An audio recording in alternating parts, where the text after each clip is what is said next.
Hello, hello. I had this a while ago. I need to replace it. It is hot, hot, hot. It's hot in Topeka. It is hot in Topeka. Wow. That is why I'm in a very airy outfit. I don't get hot often. When I do,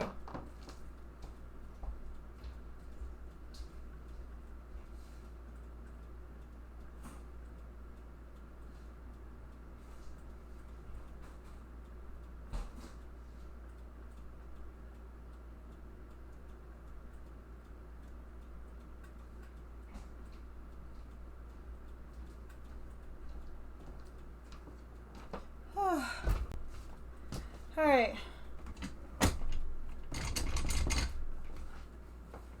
Hear me out. Hear me out. Hear me out. I started organizing some gems, and I don't know why it's so satisfying, but so I'm not dolled up or anything, but it is hot in Topeka today. I'm not from Topeka. It's just a reference. It is hot in Topeka. It is hot, hot, hot, hot, hot, hot in Topeka. You will be used, my friend. You're just going to be moved. I want to finish this. So I definitely did not get distracted earlier by this and then sat for like an hour, 2 hours just going through a large tub of mixed gems just to separate them. No, totally didn't do that.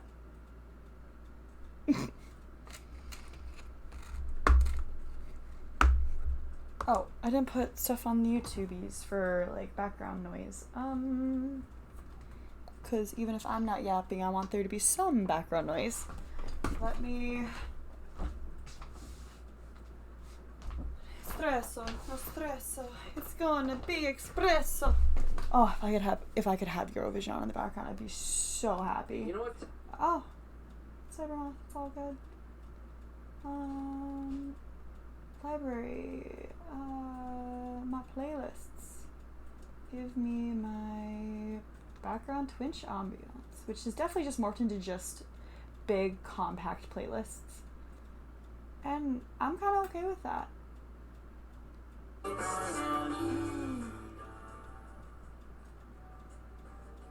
Okay, I can't have actual Vocaloid songs because that'll get us in trouble. Like I care about getting in trouble. Doesn't every part of me radiate troublemaker and badass and not crippling anxious mess? No, don't start acting up now.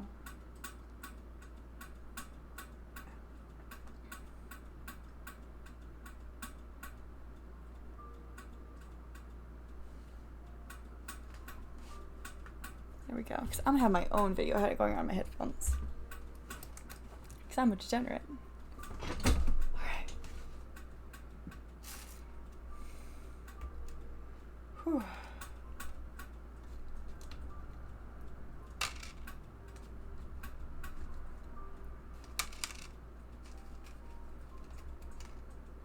Welcome to the I'm Scared of the Dark series, where definitely these times at night where I stay up until 2 a.m. In the last couple hours of it, even if I'm doing good on something, I just need to have a pseudo company here. 'Cause otherwise, I spiral into existential dread and other stuff.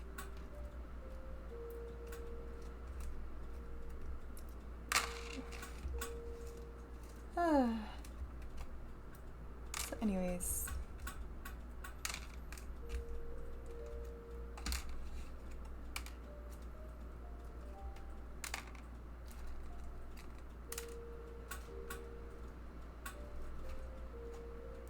I don't know what's so satisfying about separating stuff like this. I mean, I know there is a satisfaction of something being like neat and tidy afterwards, but like specifically stuff like gems, like having a big box of them, I get why, but then separating it all out into their own stuff for storage like even the process of doing it, I find just some joy in, and I don't know if that's normal. I know that there has to be, because there's games that are just all about being cozy and cleaning. Don't like cleaning IRL certain stuff, but like, I mean, I guess I do in some circumstances. It's never my own house. It's always like at work and stuff, surprisingly. But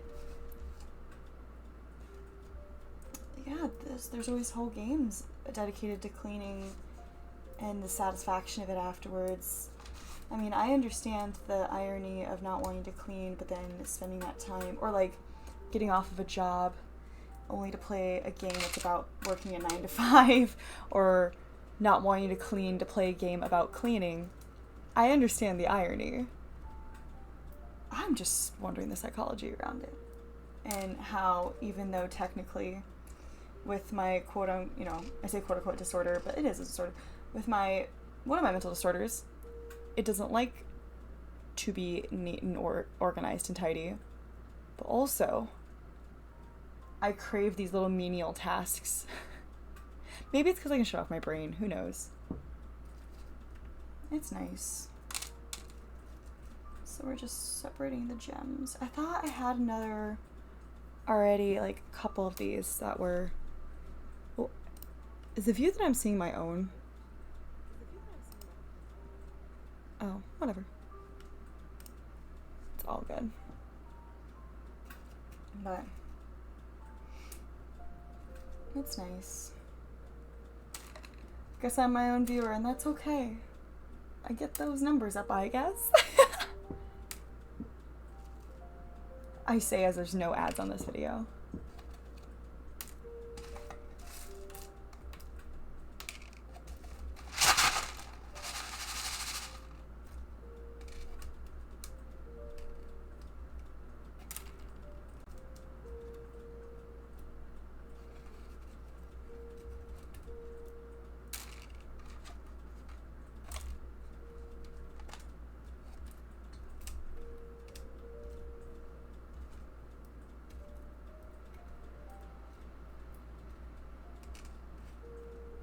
Mm-hmm.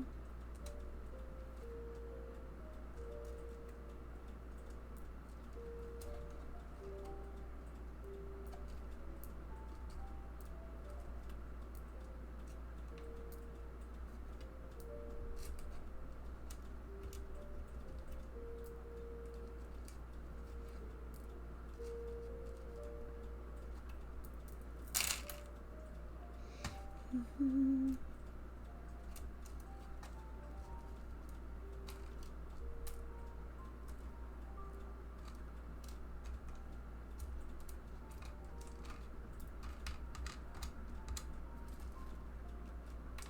Root beer.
Gem organizing. It's everyone's dream. And there's just a big giant skirt in the background ready to be, you know, more, to be pinned. And I was like, you have to wait. There's gems to be sorted.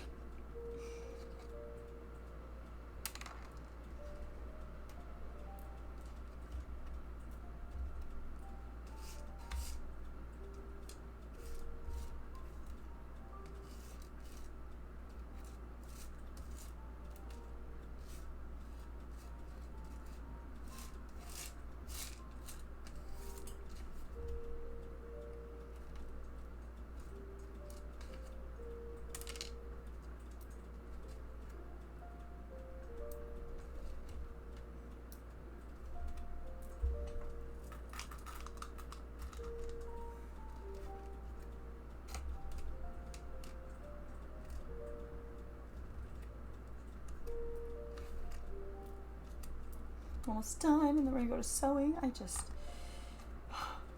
I love my meds. I love that it makes me focused and gives me energy, but sometimes I am too focused and I know I should be working on something else, but I can't leave this unfinished. I can't leave it unfinished.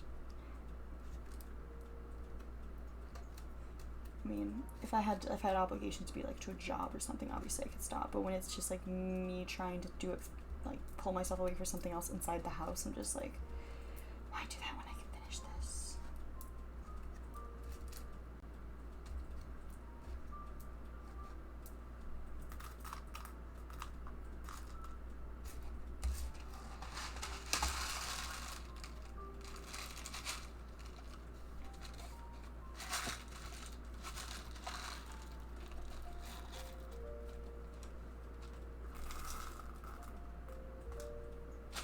Ooh, let's not do that.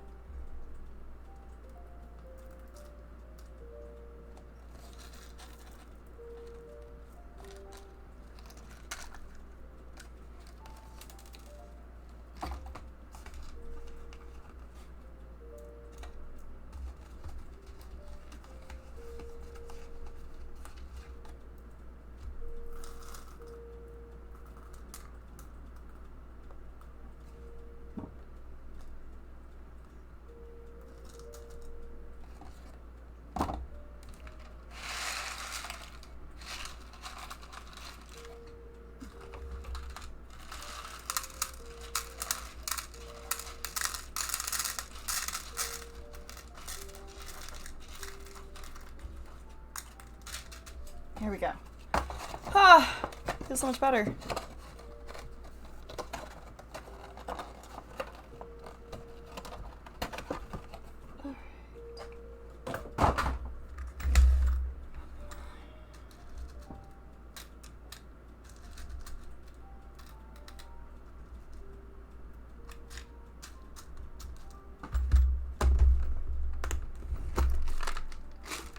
I'm so happy about that. Does it spark joy? Yes, now it does.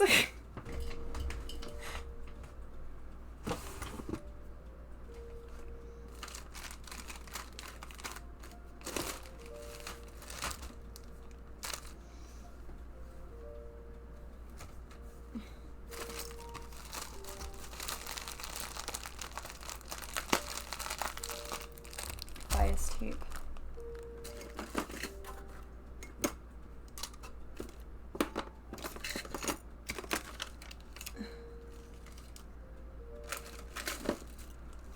Does this fit in this drawer? It does. Okay. I'll just need to clean out the rest of this some other time.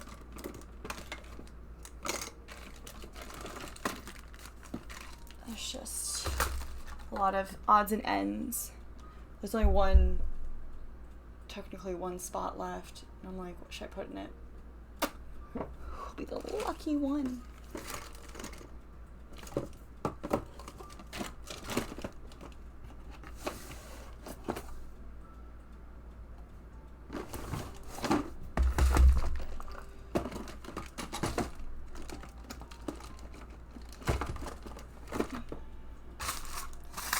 All right, that's done.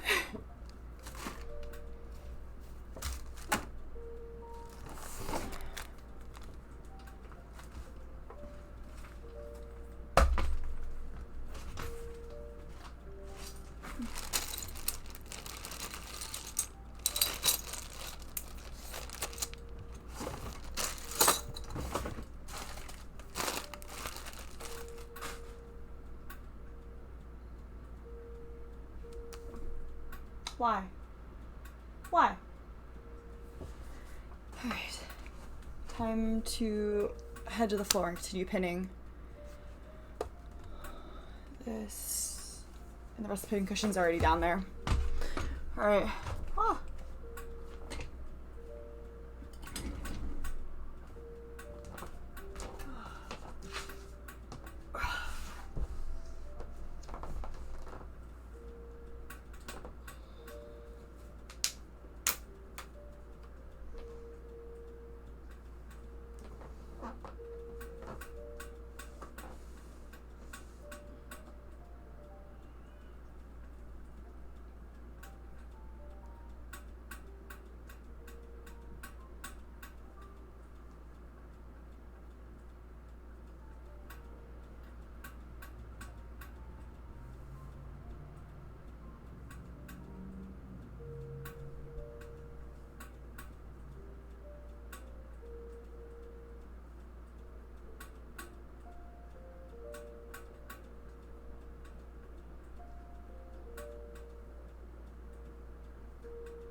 How much more do I have to pin?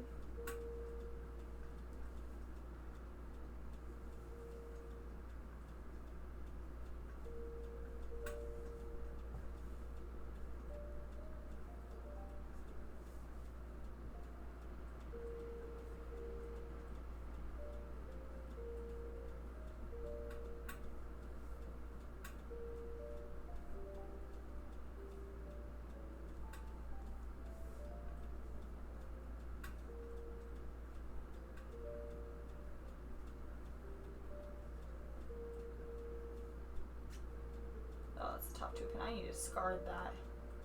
Oh, no, that's actually a needle.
Yo, whoever I just saw pop in the chat.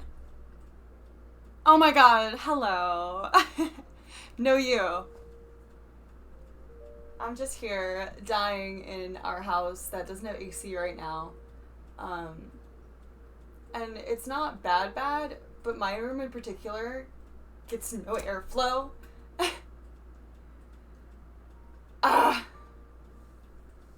We have an air window unit we could put in. We need to get a certain amount of like low quality duct tape so we can seal up the windows when we put it in. But we also don't hurt the windows. It's the whole thing. And I was at my quota for errands today. And I was like, oh, you know what? I'll just deal with it. I will just deal with it for now. And here I am, bitching and complaining.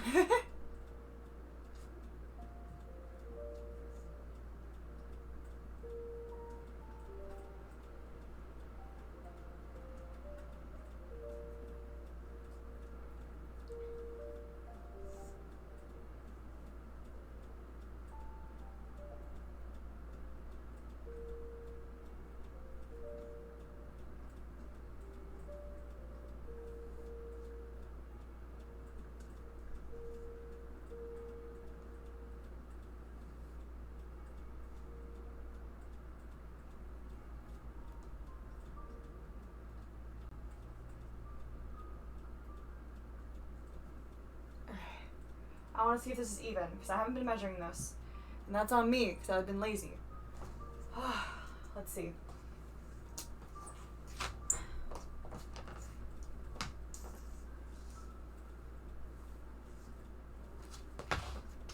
Dogs are out. This is definitely going to pinch me. Oh no, my room gets hot as well. I can handle heat better than Eggy can, but it's definitely been getting me the past couple nights. It doesn't help that my room's been kind of getting a musty smell, and I've been trying to keep on top of everything, but because it's humid and this room doesn't get a lot of airflow, it doesn't help the musty smell. Alright.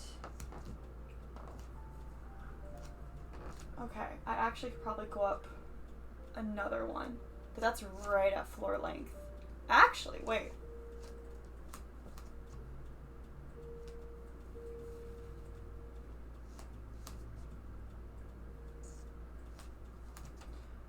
So I need to bring up the front a little bit more.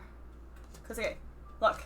So it's like right at floor length, like that's my footsies. It's actually a perfect length for that. But the back is slightly higher, if it looks like that. I'm just gonna go ahead and button it. Let me see if it... I am working on specifically... Oh, did I already button the top one? I did already. Okay. 1 second. Oh, I wish this was... So the front needs to be taken up just a little bit more. Alright. So that's...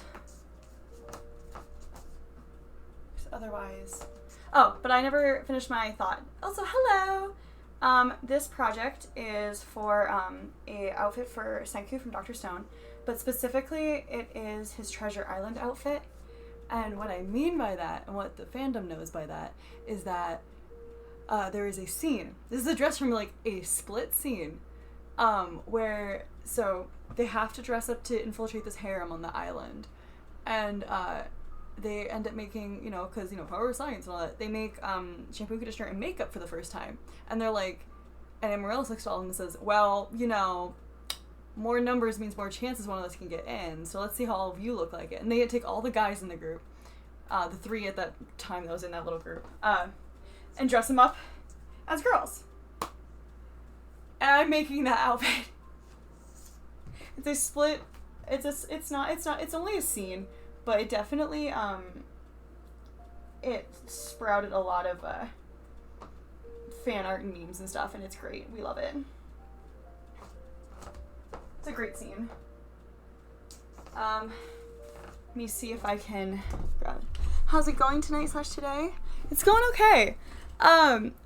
I definitely spent the first 10 minutes of the stream just organizing some gems that was in like a multi-pack, and I was organizing earlier and I was like, I have a big urge just to organize all of these and to not be in a conglomerate. So I did that. Ooh. Sorry. The thoughts are winning today of just like, ooh, do this. And I'm like, okay. Let me show you.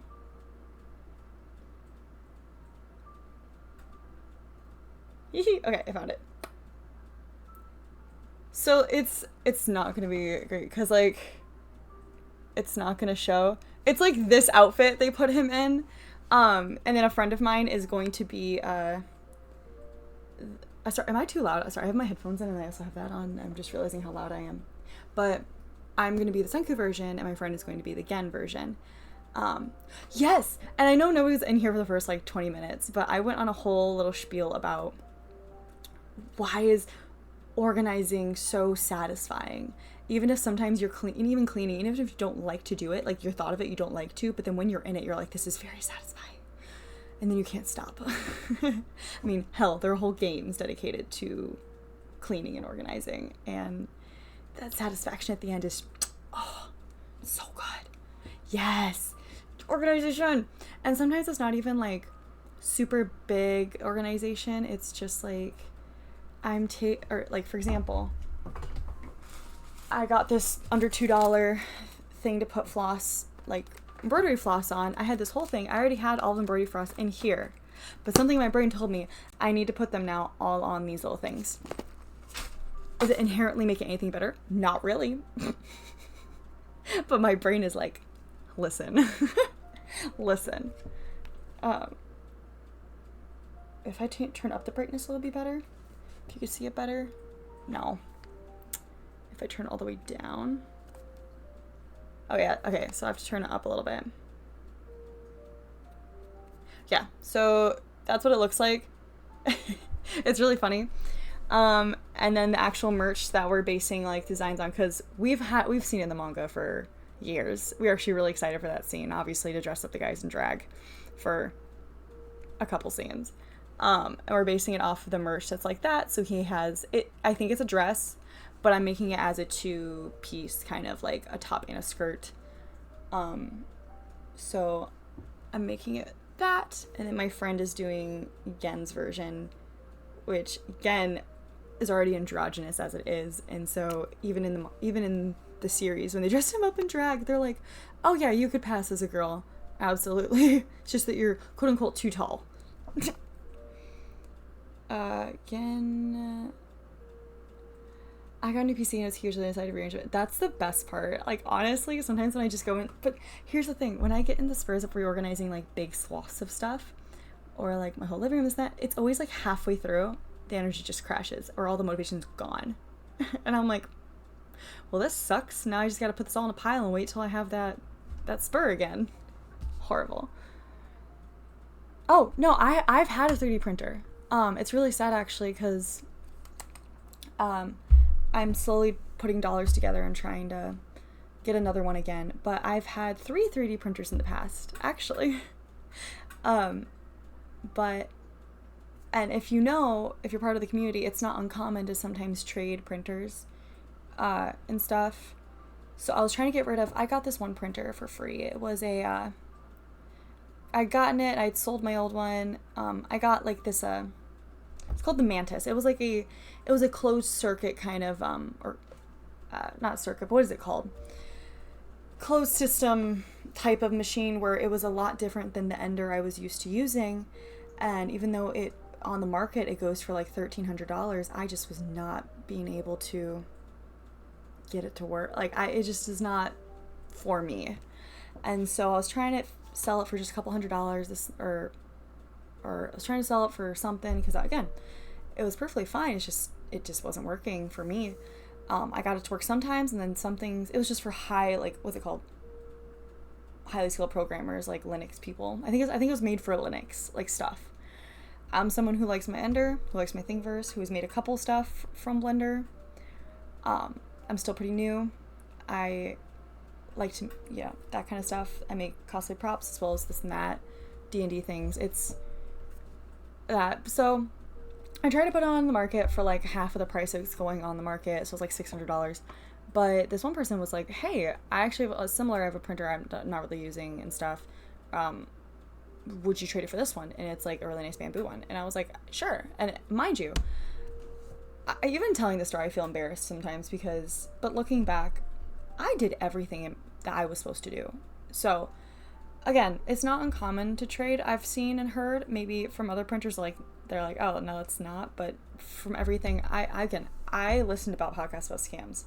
By the way, spoiler alert, I got scammed, but I asked for pictures of it inside and out. I would send pictures. I asked for certain very details. I asked for certain very like meet up in a certain place. Like I actually was in charge of everything.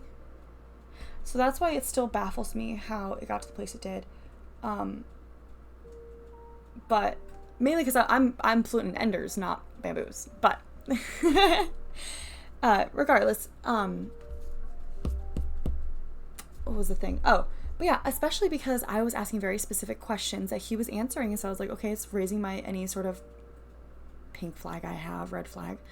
And then also showed me pictures and was bringing stuff out of the box and this and that. And I was like, okay, makes sense. Now looking back, again, I'm prevalent in enders. I had to put together 3D printers. And so it did not raise any red flags to me that when he was showing pictures of this bamboo printer, it was still in boxes and pieces. Now, when I talked to my friend afterwards about everything, he's like, they don't come out, like, because when I contacted one of my friends who's a 3D printing guru, love him to death. It's funny because I was like, hey, how do I put this together? This and that. And he's like, those shouldn't have to be put together. They come straight out of the box. And I was like, what do you mean? Yeah, so basically I got a brand new, it's like a PIP, it's the upgrade kit for the bamboo, but it's like the upgrade case and stuff for it. It's not the actual printer. So it's all new. It's just not the actual bamboo printer, it's the upgrade case. So I am out of 3D printer, and especially, I'm not gonna lie, as a struggling college kid, still am, but especially at that time too, I made little trinkets and I put them in a big like bin, and I used up my filament. And I had a little tip jar plus a little thing with my Venmo and Cash App, and some people would send me. It was a nice little, like, it was a nice boost for what it was. Like, and people, I'd put it in the science department, and people could take if they want, but if they want to donate, there was a little tip thing, and I would get throughout the day, like $2 here, $5 here. It was really nice. And so basically, and what was really rough too is that because it was like a really nice bamboo one, he asked for like, oh, is there a way you can make up stuff? I saved up tips at my job, and I, in like cash, handed like $175 or something over. And here's the thing too, I've dealt with like a lot of people, and the vibe I was getting from him too was really, it didn't seem that way. Like he talked about his kids and stuff too, and I was like really, and showed pictures. Again, I still feel really embarrassed because I'm someone who I feel like it gets a blow to my ego, I guess, just because I'm technically, I think of myself as smart, but also not smart at the same time. I think of myself smarter to not be scammed. I mean, I think as we all do, but also, I mean, I don't think of myself as smart as my profession, I guess, of like my dual STEM degrees. Even though people say I'm smart, I don't think I'm that smart. But then stuff like this happens, I'm like, you fucking idiot! You have two degrees in STEM, and you're gonna be scammed by them. Yeah, I'm feeling better about it now because I definitely had to take a lot of time. A lot of people consoling me over the phone. Because I knew that money at the time too. It was bad. I was definitely thinking that it was going to help me with stuff. It was so bad. It still really hurts because I have that whole kit still sitting in my living room for the PIP upgrade, and I've been just trying to save money, which has not been doing great because more financial stuff is just worse and worse. So yeah, it was really embarrassing. Yeah, people suck. It's all right. I mean it's not all right, but I've definitely felt I'm okay now saying it better than I was before because I've had to tell myself I did everything I needed to do. It's not that I didn't. I guess I was victim blaming myself for a long time because it's like, why, you idiot? But a part of me is like, what more could I have done? I asked for very specific questions about the thing and this and that. This is obviously not his first time. Like, this was obviously not his first time doing it, I guess. I guess is the best thing to say about that. Especially because I got photos and answered questions. I was like, and I picked the time and place and certain stuff. kind of interesting, you know? But yeah, so I still have swaths of filament in my living room and the upgrade case, but I don't have a 3D printer. And I would love to get back into 3D printing stuff, and I have files still, but what can I do right now? So that's that story on that. So this all stemmed back to, yes, I totally know what you mean, because when I had my 3D printer, I would just find an excuse to print stuff, because I just liked having the 3D printer running. It was just a nice background noise. It really was. Because it also made me feel like I was being productive in something, even if I myself wasn't doing something. My 3D printer was running, which means something was getting done. So, well, that's that story for today. So yeah, I guess, I don't know, moral of the story. If you want to know that there's probably something good to come out of it, is that there was a power surge that happened a couple days before that. And I already was talking about, like, you know, getting rid of this and setting up stuff for this guy. And my roommate, being the IT kind of person they are, but we couldn't, like, figure out stuff. I wasn't running the printer at that point, because remember, I just didn't know how to work it, blah blah. But we think that power surge fried the whole thing, because it was such a plug and play with Raspberry Pi and everything and the protector. We think the whole thing was just fried. Oh, it's alright. Someone from the Discord said they want to tune in. There's no pressure whatsoever. There's no pressure at all. So the good news is, because again, the two people in my life who knew about certain breaks, because we tried to get a cord to replace it, and that wasn't doing, because we thought it was just the adapter. But I think this power surge fried the entire machine right before I gave it to the scammer. So I think, if anything, he got a hunk of metal. Granted, it's Raspberry Pi and stuff on it, LEDs, but, like, it's fried. He got something worth nothing. If anything, he got, like, just under $200 in cash from me, and a hunk of metal he can't use. But then I got an upgrade kit that's, like, I think in the end we compared numbers, because I guess mine was still technically more. P1P upgrade kit. Yeah, how much was this thing? Oh yeah, so I think I handed him like $150, $125, because in the end, I think I always, they were trying to make me feel better, because it's like, technically you came out on top, because the enclosure kit is what he gave me instead of the printer. He gave me the enclosure kit. Brand new. So, if anything, but it's, that enclosure kit, it's $178. So, if anything, and then he got the printer, which was fried, we think. So, but it doesn't matter, because he blocked me on everything. As usual. Alright, I don't think he even blocked me. I think he just stopped responding to stuff, which makes sense. Anyways, before I get more bummed out, I'm gonna put my video back on. I'm gonna pin a little bit more. Alright, so we're gonna bring this up a little bit.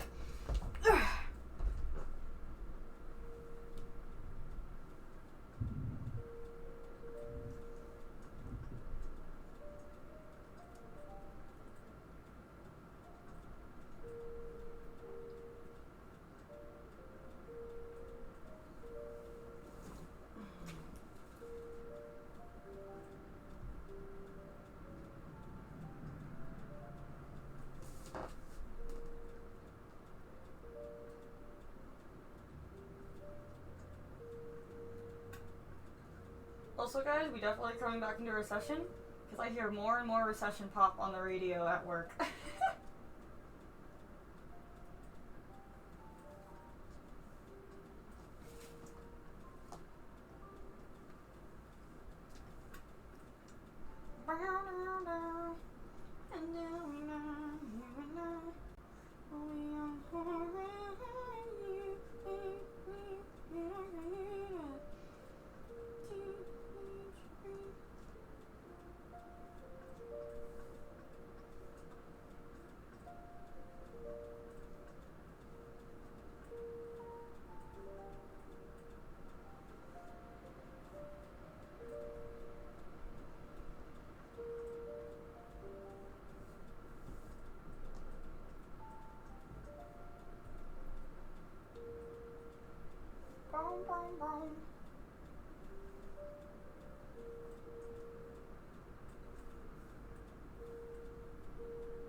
Virtually on percent I know has a P1P already has upgrade kit. I'm wondering your printer if you need stuff me before you can court.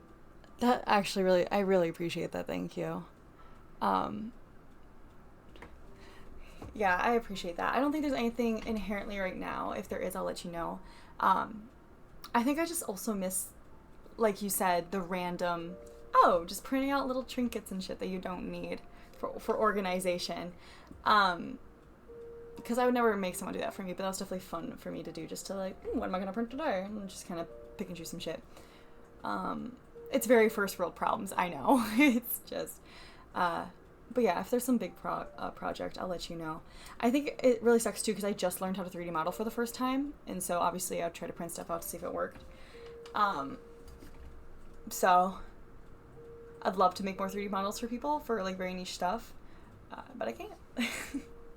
Regardless, that means a lot to me, so I will let you know. Right now, a lot of my projects are sewing based, but if there are props, because I'm a sucker for props, I'll let you know.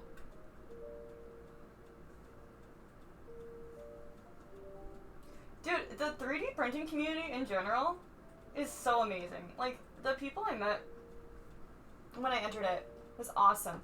And shout out to the guy who sold me my first 3D printer. It was way past his obligations after selling it to me, but he basically, because I printed stuff on 3D printer, but I definitely realized quickly that owning one was a different beast. And way after he sold it to me, or like, you know, afterwards, I would ask questions how to like basically use it, and he guided me through everything, gave me great websites and videos and this and that. And just the community is still one of those, I mean, granted, there's always sides to every community, but it's still one of those where it's so, we just kind of do this for the fun of it, you know, give out freely, you know, our stuff and this and that, and we're here to help, and we just do because it's a very innovative group that loves for the sake of innovation and creativity and process, and I love that. It has been so wholesome and welcoming. So you just remind me of that.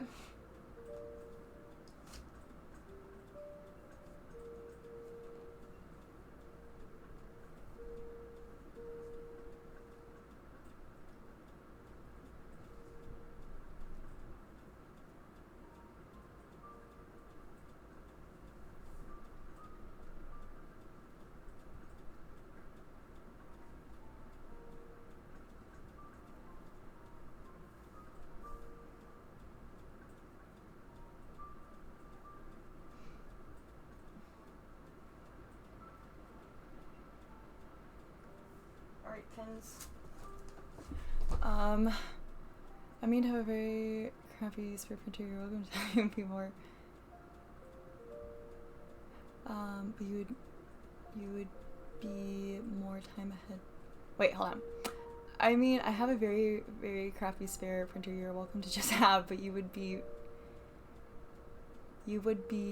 more time ahead to get another. I think you mean I just have to be better off getting another ender. That makes sense. No, yeah. It's all good. It's all good. Appreciate it. We're all good.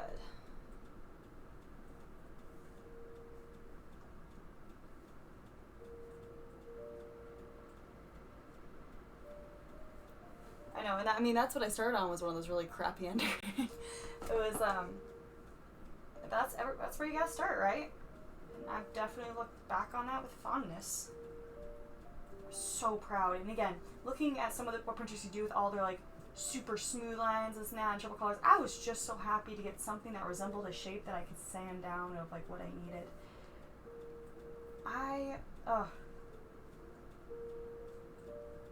Stuff like that where I'm like, I need to fall in love with my hobbies again. And not worry about putting myself at such high standards and this and that. It's those things I miss. Alright. Hopefully this isn't too far up now. Oh, by the way, I added pockets. Yay me. Okay.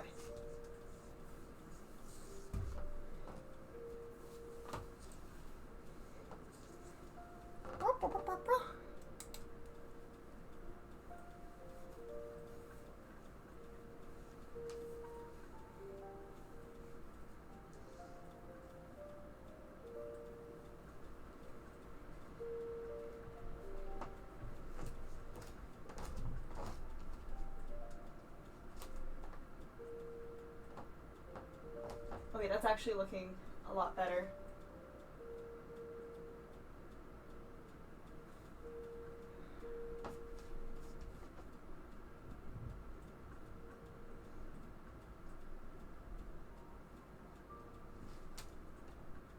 Okay, that's looking a lot better. Lengthwise, I know my camera's at an angle, but we're kind of an even length now, which is awesome.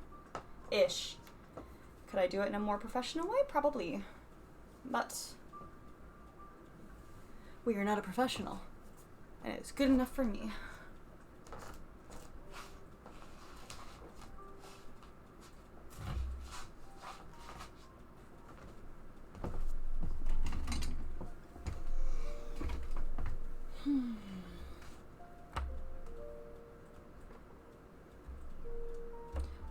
Do any of you have like a misophonia or misophobia or whatever it's called that has to do with like chewing noises? If you guys be mad if I grab my sandwich real quick, like the hunger just hit me. Seriously, that because hold on. Yeah, my spare is a mono price mini select. Oh yeah, it's about 100. Sorry, no, it's just no, that's so real. I know, because the first one I started like, so it was Ender, but it was really like Ender 3. Like, it's one of those that when you got it, the guy was selling it for $100. Like, he's like, it was already like way out of date. It was, oh, love that thing. Love that thing now. I definitely tried to use like a glass bed for a while. I didn't do that. I fucked up with some stuff. Like, I definitely had my fair share of, just victims to finding out the differences in beds and levelings. Again, and that's what's so beautiful is like when my friend was telling me the bamboo, it's just like, oh, like it self-levels and stuff. I'm like, that's so beautiful. But also part of me is like, I mean, as we know, like leveling is one of the most tedious things, but also looking back, I'm like, I feel so proud telling people I can level a 3D printer. It's just, but now it's just like, whatever. So you appreciate you just be getting on and working on stuff because it really helps me work. That means so much to me because like I said, a lot of this is just so I can allow myself to just work on stuff like this instead of worrying about other things. So it's helping me as well. But also because I just kind of need company through these next couple hours until 2 a.m. so I don't spiral into a void of existential dread and other stuff. So teehee or something like that. All right, I'm going to grab my sandwich real quick. Morning then for eating a food.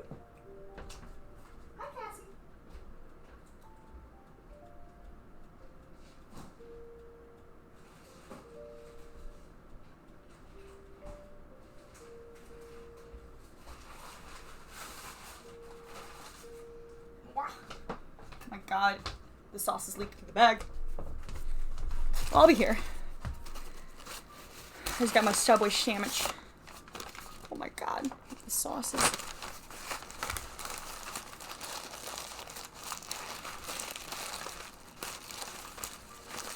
Oh yeah.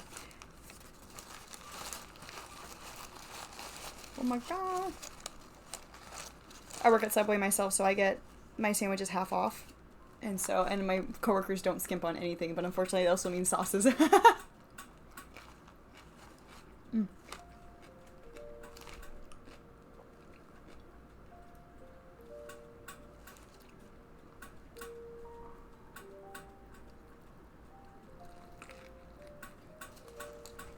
Mm.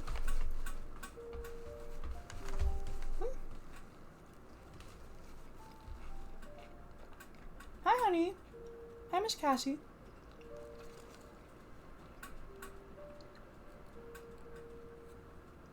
Oh, beautiful. Okay. Hello. I slightly remember. I don't think you have introduced yourself in the chat, but hello.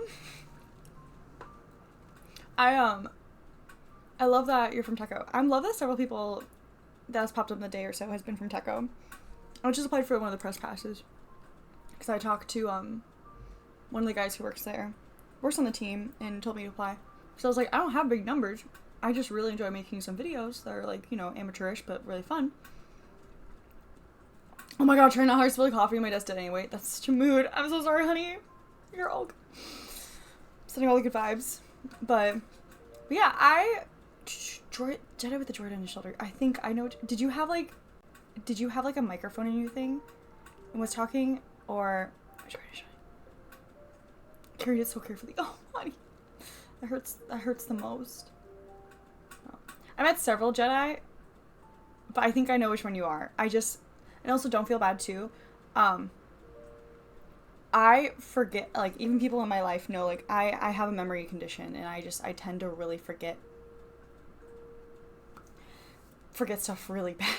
It takes me, like, 3 or 4 times before I actually, like, remember somebody's name, too. It's so bad. It scares me sometimes. Yeah, we're gonna keep it at that. Save the bean juice. No, for real, please. But also, whatever's on your desk, save it. Because bean juice can be replaced. Ugh. Mm. Mm. I love tacos so much. Mouthful of food. I love taco.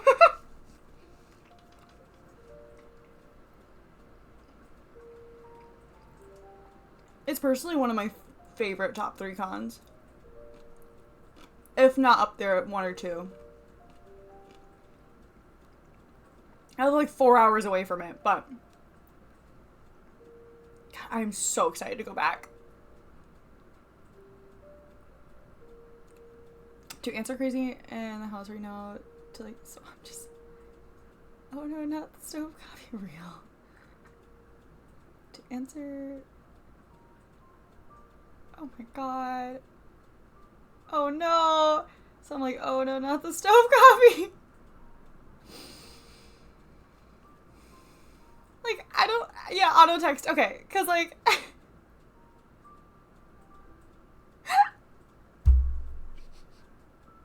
was like, does someone make sense? I'm getting a picture in my head. Gotcha. Because I'm like, to answer crazy, like, is there...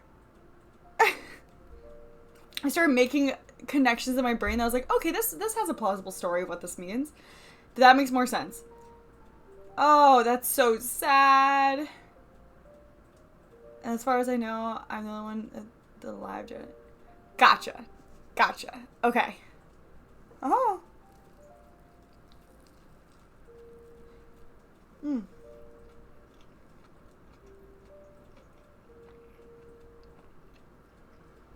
Oh, barbecue sauce. That hits. Hi, you smell my bread and my chicken, don't you? Can you meow? I didn't hear you. You moved your mouth, but I didn't hear anything. Is me having a stroke? Hey, you know...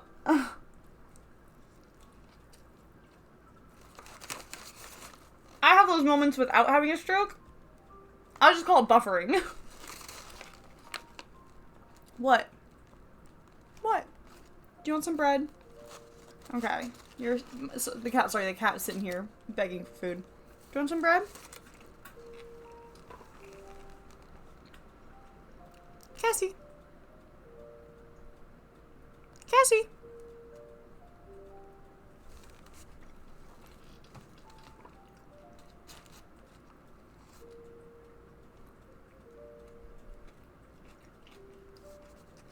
Yeah, sometimes my thoughts are too fast for not only my tongue, but also my brain.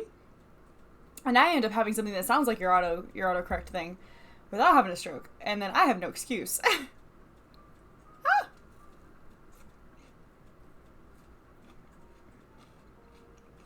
Gotcha. Again, it's real.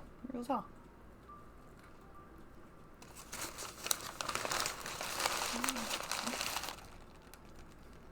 Alright, that is enough of the sandwich for now. Excuse me, honey. Excuse me. Thank you. No, it's not for you.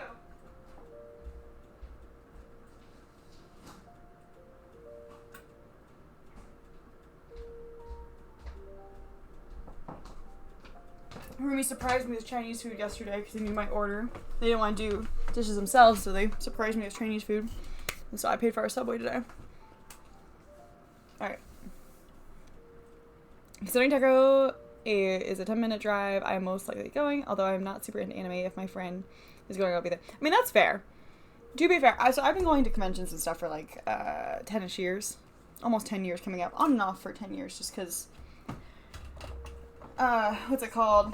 1, COVID. 2, like college. But I've definitely, even with college, I've been going to a healthy amount of conventions. And Tekko is definitely one that, although it technically is a quote-unquote anime convention, it is definitely one that's not as... You have to be an anime fan to enjoy it. It's not in your face of being just an anime convention. I do appreciate they have a lot of cultural stuff and this and that. It tends to be more family-friendly and beginner-friendly for a lot of different things. It is definitely a more community-focused con than it is like an industry con. Like, for example, if we went to Anime NYC, which I could rant about that con for days. I don't like that con. But it's more industry-focused. And am I pissed off that the past 2 Anime NYCs, including this year, is showing the first episode of the next season of Dr. Stone? You know, just, my life, basically. Just my life, basically. At it for everybody, the first one, a little bit.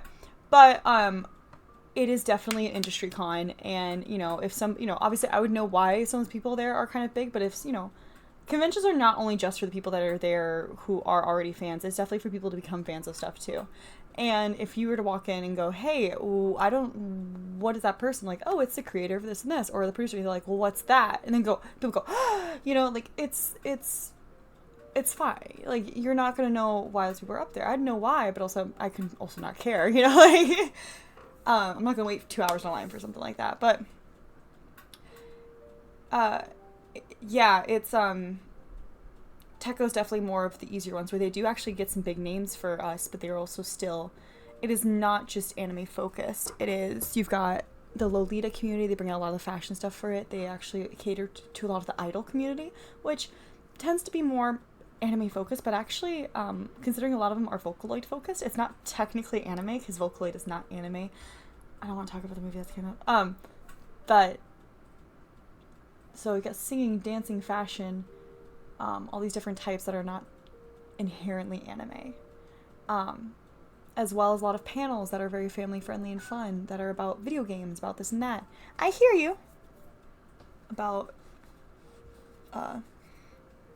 other stuff. I think Tekko's a great, what's it called? I mean, hell, one of the panels I got accepted for, one of my 2 panels, I submitted 4 panels, 2 of them haven't been accepted, the other 2 are pending. And as well as my media press badge is pending. But one of my panels that got accepted, actually the first one, is actually a video game. So it's kind of cool how, like, Tekko especially is very open to all ages and I feel communities too. But I know what you mean, where if you go to the vendor hall, if you go to this net, it's like, okay, well, this is obviously anime stuff.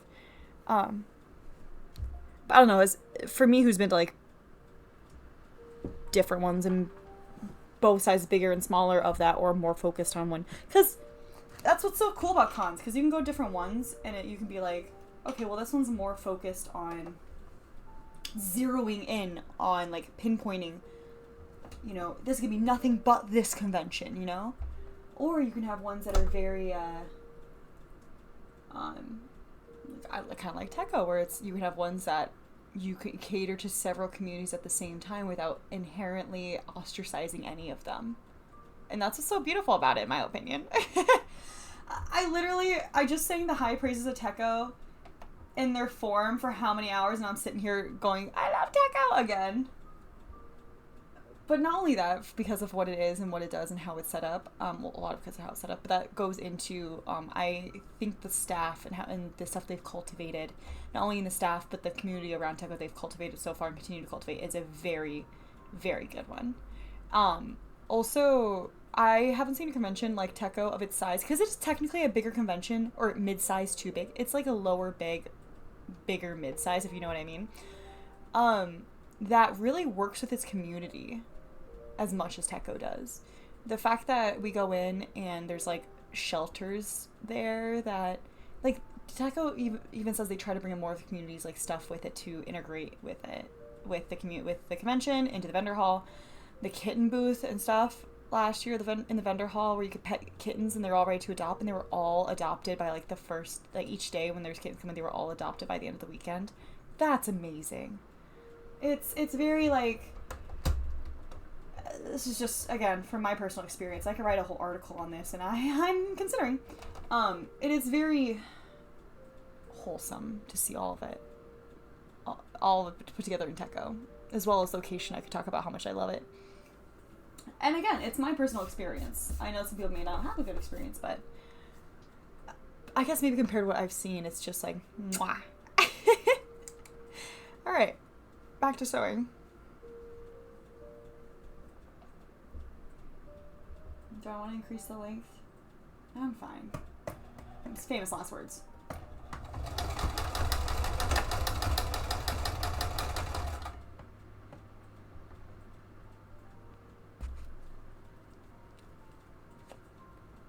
I have a lot of feelings of the same Dragon Con.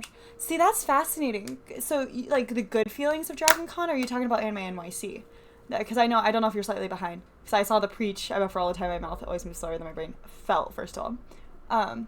Because Dragon Con, to me, from what I've seen, just feels a little too overwhelming. But that could just be the media I've consumed. I've never actually been to Dragon Con yet. Part of me feels a little... Granted, it's also considering what I can offer right now for... I want to make the most out of my good feelings of Techo. Okay, yeah. So I would want to get the most out of my ticket, especially if it's more expensive and for all that time, is that I can't offer that much time off right now for a whole week and like in the work week, but also other things. I'm good to hear that there's actually a lot of good said about Dragon Con, just because from an outsider's point of view, and not even just point of view, from my point of view as an outsider who knows what they kind of like about certain cons, Dragon Con just seems a little bit too overwhelming to me. But it's more sci-fi. It is absolutely more sci-fi, more... what's the other word I'm looking for? Something on blank media focused instead of, like, anime. Which, of course, this doesn't mean there's not any crossovers either, because we all are nerds within Venn diagrams, blending boundaries. But it's good to hear that, you know, you feel all those same feelings towards that, so I'll have to check that out sometime. It's definitely on, like, the bucket list to go once, but... a lot of my friends haven't been to it, or they have gone to it, but I've never heard much of it compared to others. So good to know that it actually has some good reviews.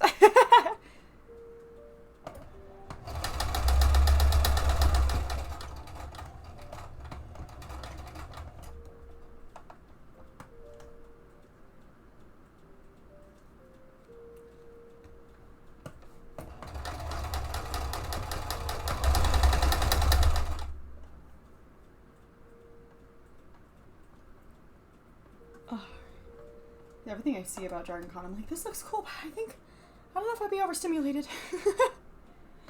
I mean, I'm not somebody who gets overstimulated easily.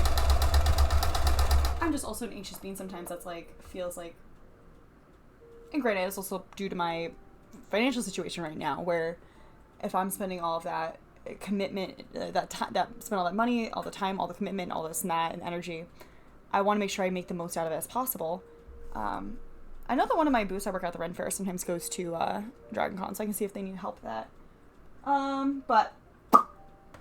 And for me to like, I'd be too anxious about like making sure I see all the different places at Dragon Con. Which really made you go, actually, you're absolutely correct. Is that the fan? It's Fandom Con. Exactly.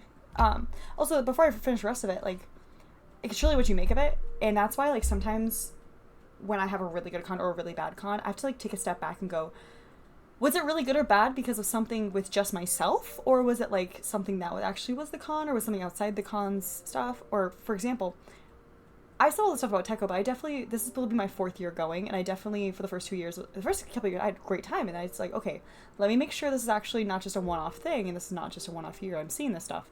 And by the 3rd year, I'm like, okay, this is consistently the stuff I'm seeing up above staff, this and that. I was like, okay, this is nice. Very fandom I would deep cut, someone willing to geek out about. Exactly. And that's why, like, some of the videos I've seen too of older Dragon Con, I haven't seen ones of newer Dragon Con, so especially post conventions becoming cool, I guess,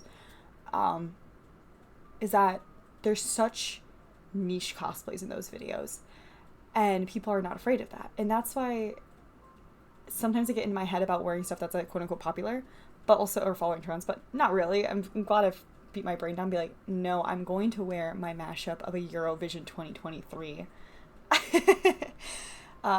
contestant and a Vocaloid, and the amount of people that still sometimes recognize me, that's what's so fun. Like, I love Redline. Redline's a very niche anime movie that is a kind of a cult classic thing that not many people know about. I don't know if I consider it a cult classic. Those who know it consider it a cult classic, but a lot of people don't, just because it was too ahead of its time. A whole thing. It's a whole thing. I want to do a panel on it, but yeah, I mean, when I wear that, I know I'm not going to get recognized by a lot of people, but when I do, same with some of my other smaller stuff, that is the most, like, heart-swelling, oh my god, you know who I am? You know this? And they're like, ah! That's what's so fun about it. It's the magic of fandoms. And that's the absolute, oh my god, give me your socials, we need to talk about this later. And that's what I can imagine Dragon Con is, especially, like you said, it's very niche. It is just the blending of sci-fi, fantasy, fandom in general. It's going to be there. You'll find somebody with it. Of a movie from the early 2000s that's just a trashy rom-com, you're gonna find it, you know?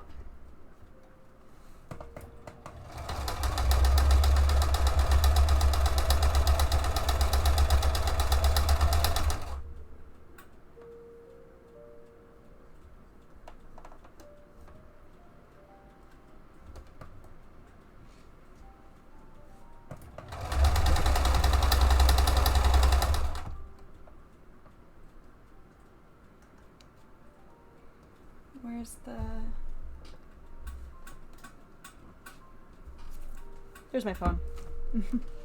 Change my video.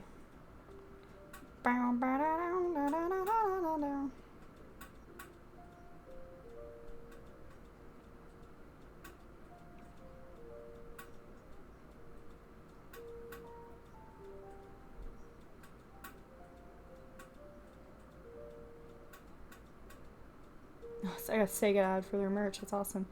Sega. Play next in queue. Thank you. Alright.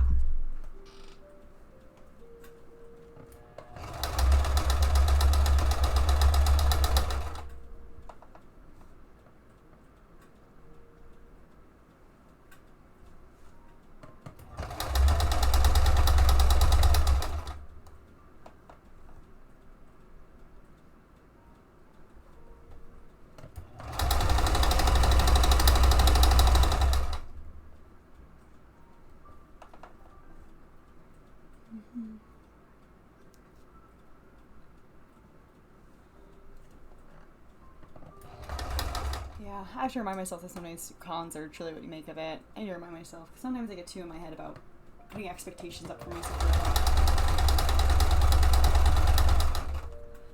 Sometimes hyping up something, not even just convention, but just something for myself too much, and I know I'm going to like disappoint myself because it's not going to meet those super high expectations. Whew! I am my own worst enemy.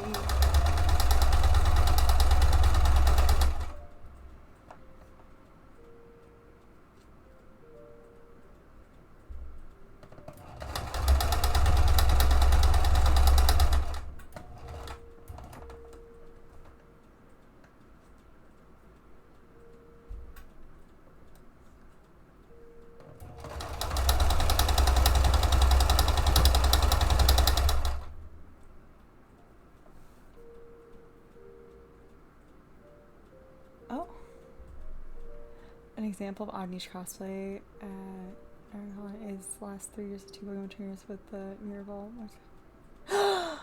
Oh my god! For like I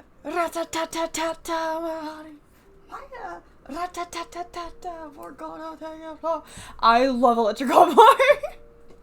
Oh my god, the Rattata Pokemon! That would have been the 3rd time I've seen, actually 4th time, that would have been the 4th time I've seen Electric Callboy cosplays, and that makes me so happy. Usually I see the ones for what's it called? We're young, we're free, sipping on booze on on a sunny beach. It's the We Got the Moves. I usually see the cosplays for We Got the Moves. Oh my god, really? Welcome. I will be your guide. I was a fan of both. Dude, last year specifically was like the year of legendary collabs for me, because I love Electric Callboy and I love Baby Metal, but we never thought in the world they ever were going to collab. That was not even crossing the mind, but it made sense because those two are the only two that can match each other's energy, both in videos and on stage. And they're both genre-bending metal artists that have faced backlash for their stuff before, but then realized that, oh wait, these guys are geniuses that seriously do not take themselves serious. I love them. I will be your guide. I love Electric Callboy. That band, including when we talk about also legendary collabs with like other bands that really have embraced that energy, that have taught me, hey, take what you do seriously, but not yourself. Seriously do not take yourself serious. Is like, cause I mentioned like Eurovision stuff. Karia is like, to me, one of those, as well as Baby Lasagna, and those two just had a song come out recently, and then Used obviously, Used Klein, you know, Mina in here can talk to you all about that. Used Klein, and then is all about like, and they could have bigger, deeper meanings and stuff. It's just like, they're not worried about upholding a certain like reputation or persona, I guess. And they're not afraid to be called cringe, because people can't say that when they're really good. It's very like sex party-esque, but yeah, like Used and Karia did Traffic together, and also yeah, Tommy Cash is a great example of that. Tommy Cash and Karia, I actually found out about Tommy Cash through Karia, and then Tommy Cash just got, we'll say, second place. Looks into camera. This is in 2025, and if you know the reasons why of the drama this year, Estonia got second place in Eurovision, which is the highest, or quote-unquote third place technically, but the whole thing was second place this year as a whole. We're looking into possible issues with the voting system. But the song was great for the one in second place. I'm just saying, I think there were some issues that should not have been second. Not because it wasn't good. We'll leave it at that. But, what was I saying? Oh, but yeah, Estonia, like, his whole song, the highest, like, in Estonian history, the highest ranking song they've gotten, in basically second place in Eurovision, was a song about him mocking Italians. And having, like, a dancing airplane in the background. And it's a banger! It's great! I catch myself, you know, life may give you lemons when dancing with the demons. No stresso, no need to be depresso. Mi amore, espresso macchiato, por favore. Like, it's just, God, I love Eurovision. Speaking about Eurovision, I now want to make a teal. Here's the thing. Oh my god, speaking also about, like, artists that fit that genre, that like, oh, like, we are cringe, but we are kind of free, we are free kind of thing.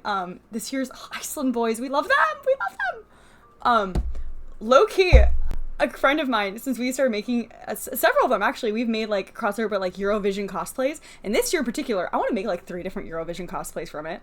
And it's not just a want, it is a need in my soul. I need more people to start cosplaying from Eurovision. Like, I just need more Americans to be aware of Eurovision and how it has become such a inspiration for me for like creatively as a cosplayer and like as a performer and this and that. Like, I would love if at some point we can get together a giant Eurovision cosplay group. You can pick whatever you want to cosplay. I just really want a Eurovision cosplay group. I have simple asks in life.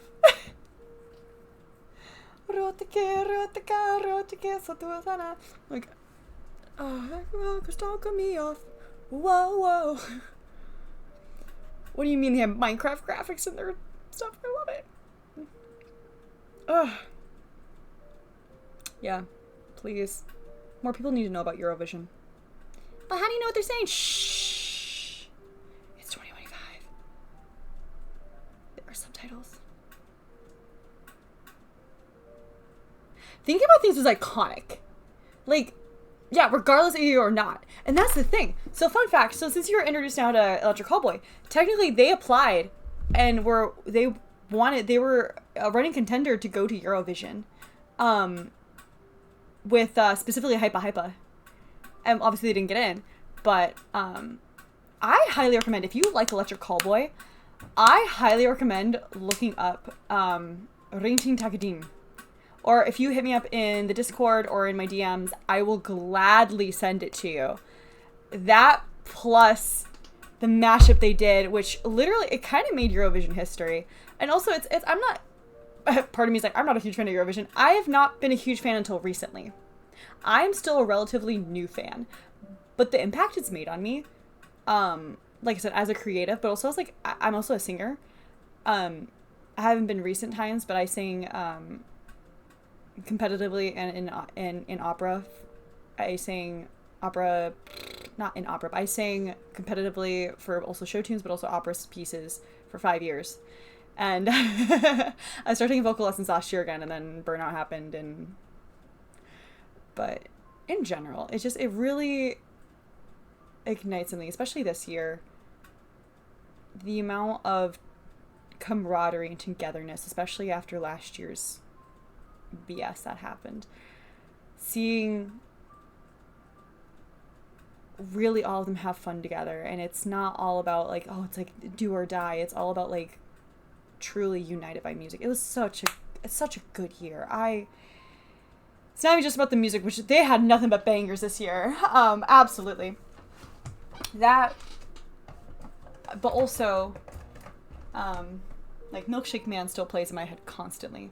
But also, the music was all amazing, isn't it? Like, the camaraderie and just the vibes all around. Like, it just really felt like that escape from the world I needed for a while. And the amount that each of the different groups were singing each other's songs, even if they're in different languages. And it's just like, it really just gave me hope in the world again after this year's Eurovision. And that's coming from an American. A very dumb, ignorant American. So that's why I get passionate about it sometimes. I just wish that more Americans could appreciate it. I mean, the fact you even know what it is, you know about like the banger that was Thinking About Things. Most people don't, when I talk about Eurovision, they're like, what's that? And I'm like, I talked to a couple, I came back from Italy like 3 weeks ago, right around Eurovision time, like, oh, so you're over there in Italy and Europe during Eurovision. They're like, what's that? And I'm like, oh, okay. It's like the Super Bowl, but you're just all halftime shows. Granted, not every European cares about Eurovision, just like not every American gives a shit about the Super Bowl. So that's just the best example I have. But I loved that this year too. I had actually come from a couple years ago. I have friends in Instagram that are from Germany and Finland, and we definitely talked about stuff that was happening, and I loved it. Ah, shit.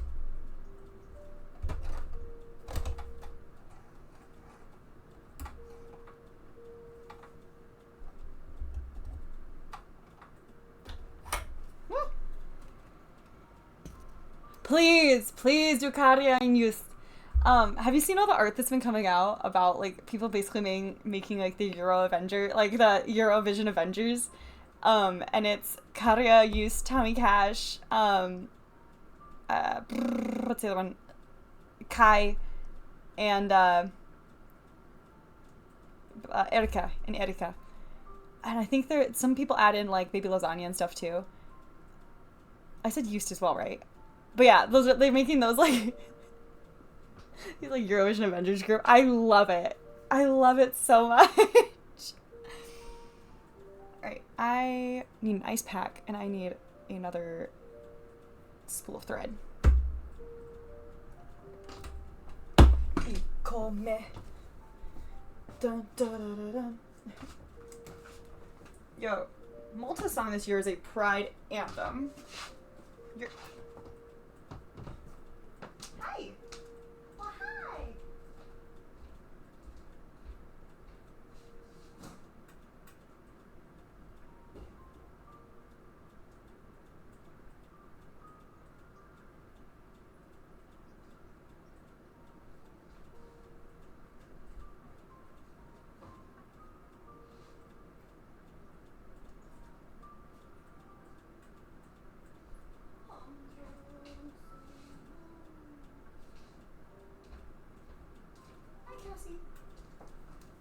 went for an ice pack and I got a cold can of Monster Rehab instead because I'm not going to justify it. I'm not. It's almost midnight. I'm going to justify it a little bit. I will still have an energy crash. Do not worry. I will still be able to sleep tonight. Sadly. I wish caffeinated stuff worked as they should on me.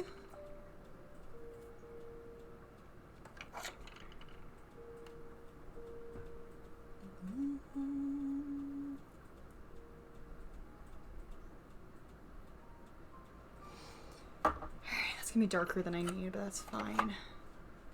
Or should I do yellow?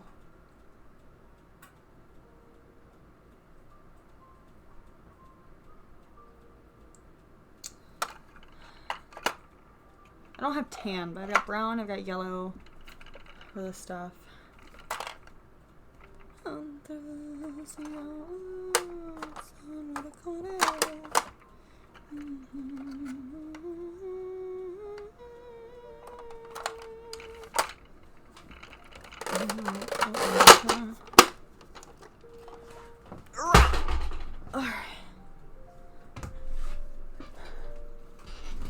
Oh, caffeine naps hit different.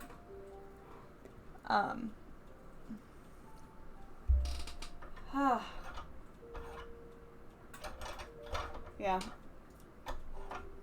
Also, it's a crapshoot if caffeine works on me, just because of like my severe ADHD. And I have the type where I'm on the Adderall, I'm not the Vyvanse, so like the Vyvanse obviously still needing that caffeine element in the mixture. Adderall not. They really looked at me and said, "You need the meth," and I was like, "All right." And they're damn right, because sometimes I use coffee to calm down and go to sleep. It's warm, it's chill, and the caffeine has no effect on me. I did a double shot once right before I went to bed, and my friend, who is a coffee snob, had an aneurysm as he saw me do it. He's like, "What are you doing?" That's so real. I'm gonna be up doing stuff too. I mean, I tell myself I'm gonna be up super, super, super late. But who knows? Because my body's, what's it called? My body's routine sometimes supersedes actually any other like stuff that's in my body. We'll see.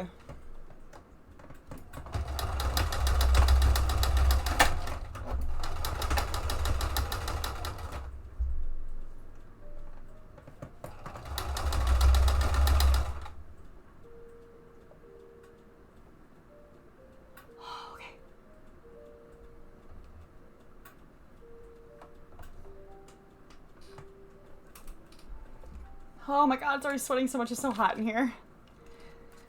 That is not enough airflow in here. I'm definitely gonna have to take an ice pack to bed with me tonight. I'll set up the AC tomorrow. I've got no nails because I've chewed them all off because I've been a nervous wreck.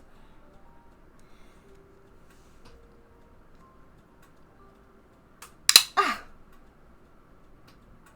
Well, that doesn't help. If you're going to take off the rest of my nail.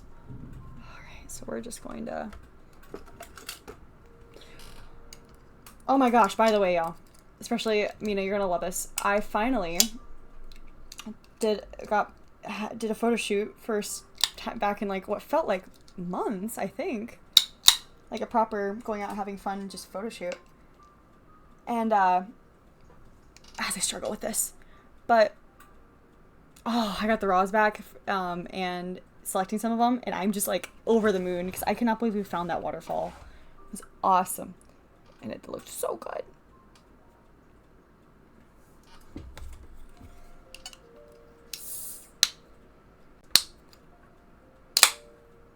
There we go.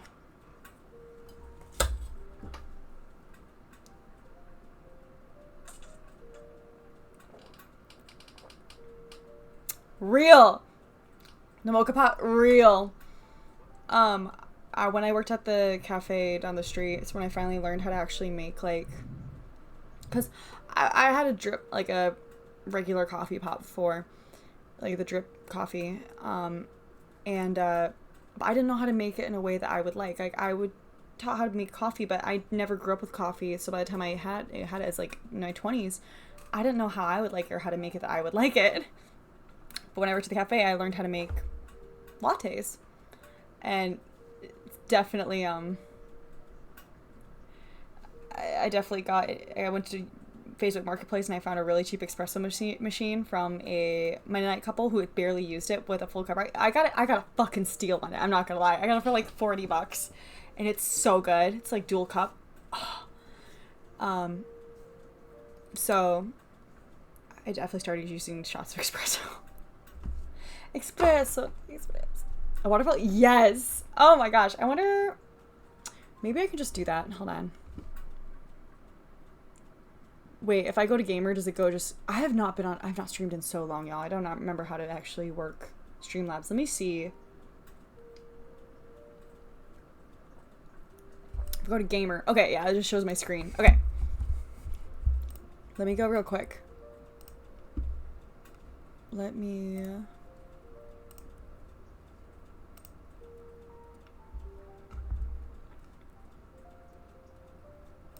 go to my Gmail and everything while talking now before I go in. Hopefully my partner understands that I'm showing some of the raws before they're edited of the ones I picked.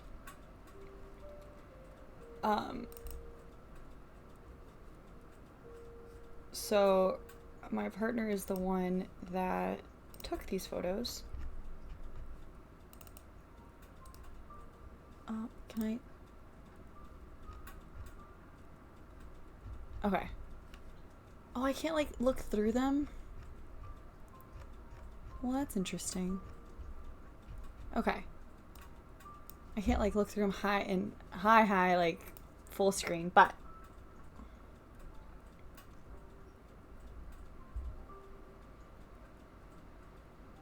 Yeah. Yes, you're good. 1 second. Okay. So. Don't worry about all this. So like, these are, by the way, these are not edited. Like, we found a waterfall at the campground we were going to go to. So, originally, I had the specific campground place near a creek that I would always pass coming back home from Steph's place. I keep drifting between creek and crick, and I don't know why. I don't know where I picked that up from. But when going past it, like, just park at this campground, because I saw on Google Maps where this was by a campground. I was like, perfect, we'll park there and go by this, like, this creek area and take these photos as Chrome. But then we get there and we see this waterfall in this campground, and it's beautiful. It's so nice. It's so pretty. It's so pretty. And and the people came by, and it was attached to a campground, if anything. And, like, they're cool. I was like, hey, I thought we were in trouble at first, but we made sure to be really careful with everything. And I was like, are we still cool? And they're like, yeah, you're fine. We're just, like, doing our rounds. And, because online, I saw that there was some sort of a waterfall. I didn't realize it'd be straight off the road like that and just hidden behind, like, a tree or two. But I didn't see any photos of anybody else, like, posting by it, so I didn't know if it was, like, protected. Technically, because all of this space, like, it's only 15 minutes from me, by the way, where I live. But it's also technically within a park, like, or a national, like, park or something. So you get no reception, by the way. But these are really fun. God, these are all not edited. I felt so good. Like, also, just sitting there by the waterfall, feeling it. I was just far enough on those two rocks, that rock especially, I could feel the air of the waterfall, and slightly of the little mist, but not enough that it would actually get me wet. And it was so serene. I was so serene. And then there's a small, like, brick piling up top, like, right next to it. So I think it's man-made because they had this huge thing full of stones. They stacked it up and they had other stuff up here. Like there was an obvious drop-off. And the water up there is completely serene, almost like glass-like until it hits the waterfall. These are the ones I selected from the pot of them. And then we had a photo shoot at home, which I'll show you those as well. But yeah. Like, look at this. It's so cool. These are all the big ones I can click on and stuff for you. But I was playing with rocks and stuff. Because I am in my mid-20s and I can do whatever I want. As these characters that are 10 years younger than me. I'm trying to find one that really shows, yeah, so like off the top here on the top of the waterfall, completely glass-like and serene, and then it just drops off. And so I think it's man-made. I don't know why this one glitched out. So, but I had so much fun. It was so peaceful just to sit there and feel the water, because that's the first rock that was actually kind of above the water, and then the second one. And I just waded over in those wedge heels. Was it slimy? Yes. Did I almost trip? Twice? Yes. Oh, that one's cute for the face shot, actually. Ah, shit. Okay, I'll have that one, too.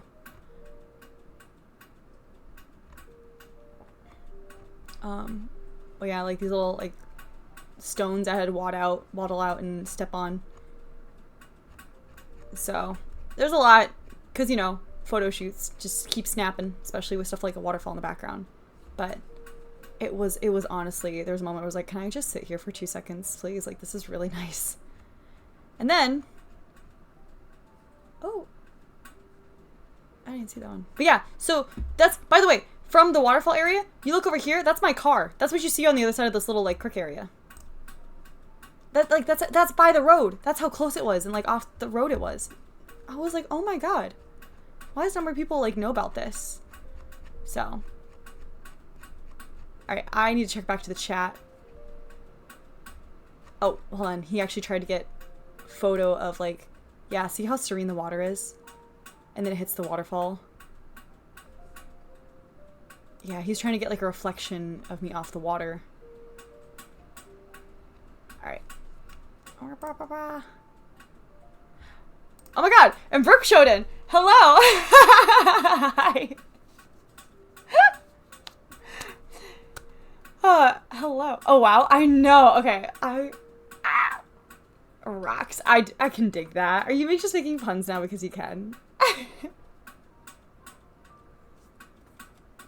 Hello. Yeah. So, you saw a lot of the ones I chose. I'm gonna have to cut down more because, of course, my partner's like, oh, I'll edit all of them. I don't care. And it's like, I'm not gonna take advantage of you. No, you're not gonna edit all those photos. Unless you're bored. And then I'm so happy. And I'll show you the ones from the quote-unquote fashion shoot at home too, which we spent way too long.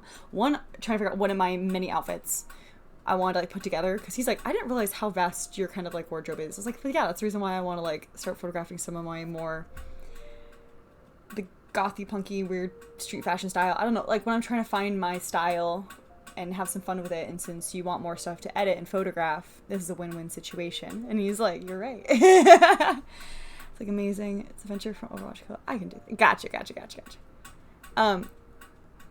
Yes. Oh my god. What was it? First of all, I'm gonna head to show the other one. But by the way, too, not only the outfit we take way too long trying to decide, but two, the lighting specifically, we spent way too long because the first one just really wasn't working. It was drowning out certain colors. We were trying to still have me have normal skin tones against the two colors in the back with maybe a projector. It wasn't working, and so we did the, well, if we can't win, might as well join them. So we, instead of trying to fight the lights, we just really oversaturate some of the lights, and we end up getting this, like, dual tone color effect, like, split, and it's awesome. So that being said, going back to gamer, if I head down here, so, like, mind you, it's like the same makeup basically I wore earlier that day, and then I just changed out my contacts and my lipstick, which, like the silhouette, being a red light and then a green silhouette, it's so cool. So, and we just had a lot of fun with it. So, we were going for, like, magazine cover. So, the ones I chose from that, we're just like having fun. Like, I want to see how he could set up escape with some like as some sort of we can work with like the minimal stuff. I don't have much stuff around my bed, and also like in my eyes with my normal lights, it looks very non-pleasing. I was like, I want to see what you can work with and this and that, and especially after spending hours trying to figure out lighting, it definitely worked out. Like, I was like, this could be on a album cover. I'm so happy. Oh, hi! I hear a meow down there. So, like, they were very fun. Alright. Was on close friends? Oh! Did I... Is it, like, on there right now?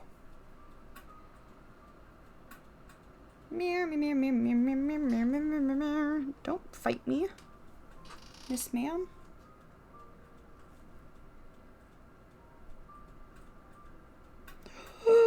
When the friendos.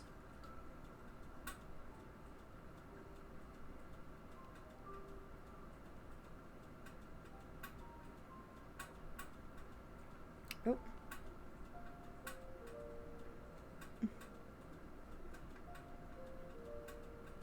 I keep getting distracted. I went to go see your stuff. And I got distracted.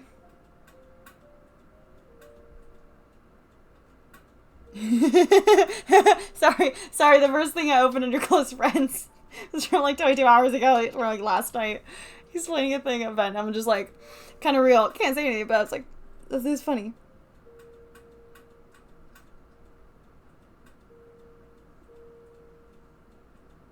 Oh my god, I see your computer now! The PC. Oh my god. Oh, I see. Oh, I love. I'm glad you can get some joy out of it, because I know it, you know, it's causing you issues before. And that's the best way sometimes, is like, even if it causes you issues, find some joy out of it.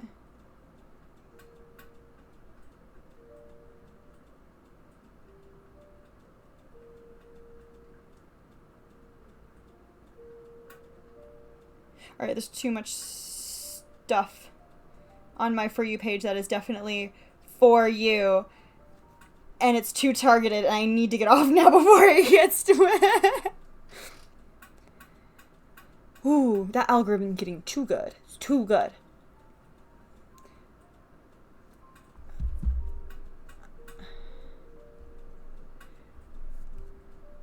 But yeah. I didn't mean for, like, the fashion one to be, like, super quote-unquote, like, sexy and stuff. Hi! Hello! Walrus operator's now following. Well, welcome.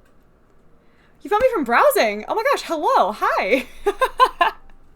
I'm glad to know I am intriguing enough for people to want to follow just from browsing and not just in real life. And I have to somehow convince them to. So, hello! I was just showing off some of, some raws from, or sneak peeks at some photos from 2 photo shoots I just did. One being, it was from the same day, 2 completely different vibes. One in nature and by a waterfall by the day, and at night it was more of like a artsy fartsy, not really like Pinterest boardy kind of a dual toned photo shoot, like fashionist magazine cover. And I was just saying, I didn't necessarily, I wasn't like aiming for it to be sexy or anything. It's definitely, I wasn't trying to be inherently like sexual. It's just, you know, I guess looking back on it, I was like, okay, it's a little more skimpy outfit, but like, it's definitely more of a thing of, I don't think it's inherently sexual, but I guess some of the photos I was just like, okay, I guess I can be taken that way, but in my opinion, I want to go back to it, because some of the ones, where are some of the ones I hearted? So I only hearted like 5 of them. So, yeah, hold on. Because, there. So it's this one and this one. I loved this one. It's so funny because I changed contacts and everything from the first photo shoot. And because we end up having to do the light thing where it's like the lights we wanted did not even happen, we had to switch it so harshly. You can't even tell that they're purple. Oh yeah, this is definitely one of them. I was like, I love this. Like, I need like a name of the magazine to be like right there. And part of me is so excited because remember, these are not edited, and to know that he's going to edit these, I'm so excited. These two, I couldn't choose between them. It's just slightly a pose difference. I like how my torso looks here, but I like how my torso looks here, but I like the way my leg is here. It's a whole thing. Anyways, nitpicky, but that's what goes through your mind with stuff like that. This one I like a lot. Just the rule of lines and where my eyes focus. It's like exactly right here. Like the accentuation on my leg and my nose and stuff, like the way that over here is in focus and then it gets out of focus, beautiful. So it brings even though your eyes want to go for the difference up here, the focus makes you want to come down here for your eyes attention. What else? This one, I was like, that could be fun. Oh, I'm just knowing I have some rolls, but it's all good. I still love that one. Literally, I love. And it's photo shoots like this too, where like I didn't even notice I had rolls in that, you know, like. And I'm glad that I've grown enough where I'm like I don't care, you know. Obviously there'll be moments I'll have body image issues, but still I think that like I still look good. This I'm interested in I'm gonna see what he can do to like lighten this up a bit. He definitely has he could probably do some fun stuff with this, but I just think it's a little bit like with the lighting being so harshly different. These two, I had a hard time choosing between them.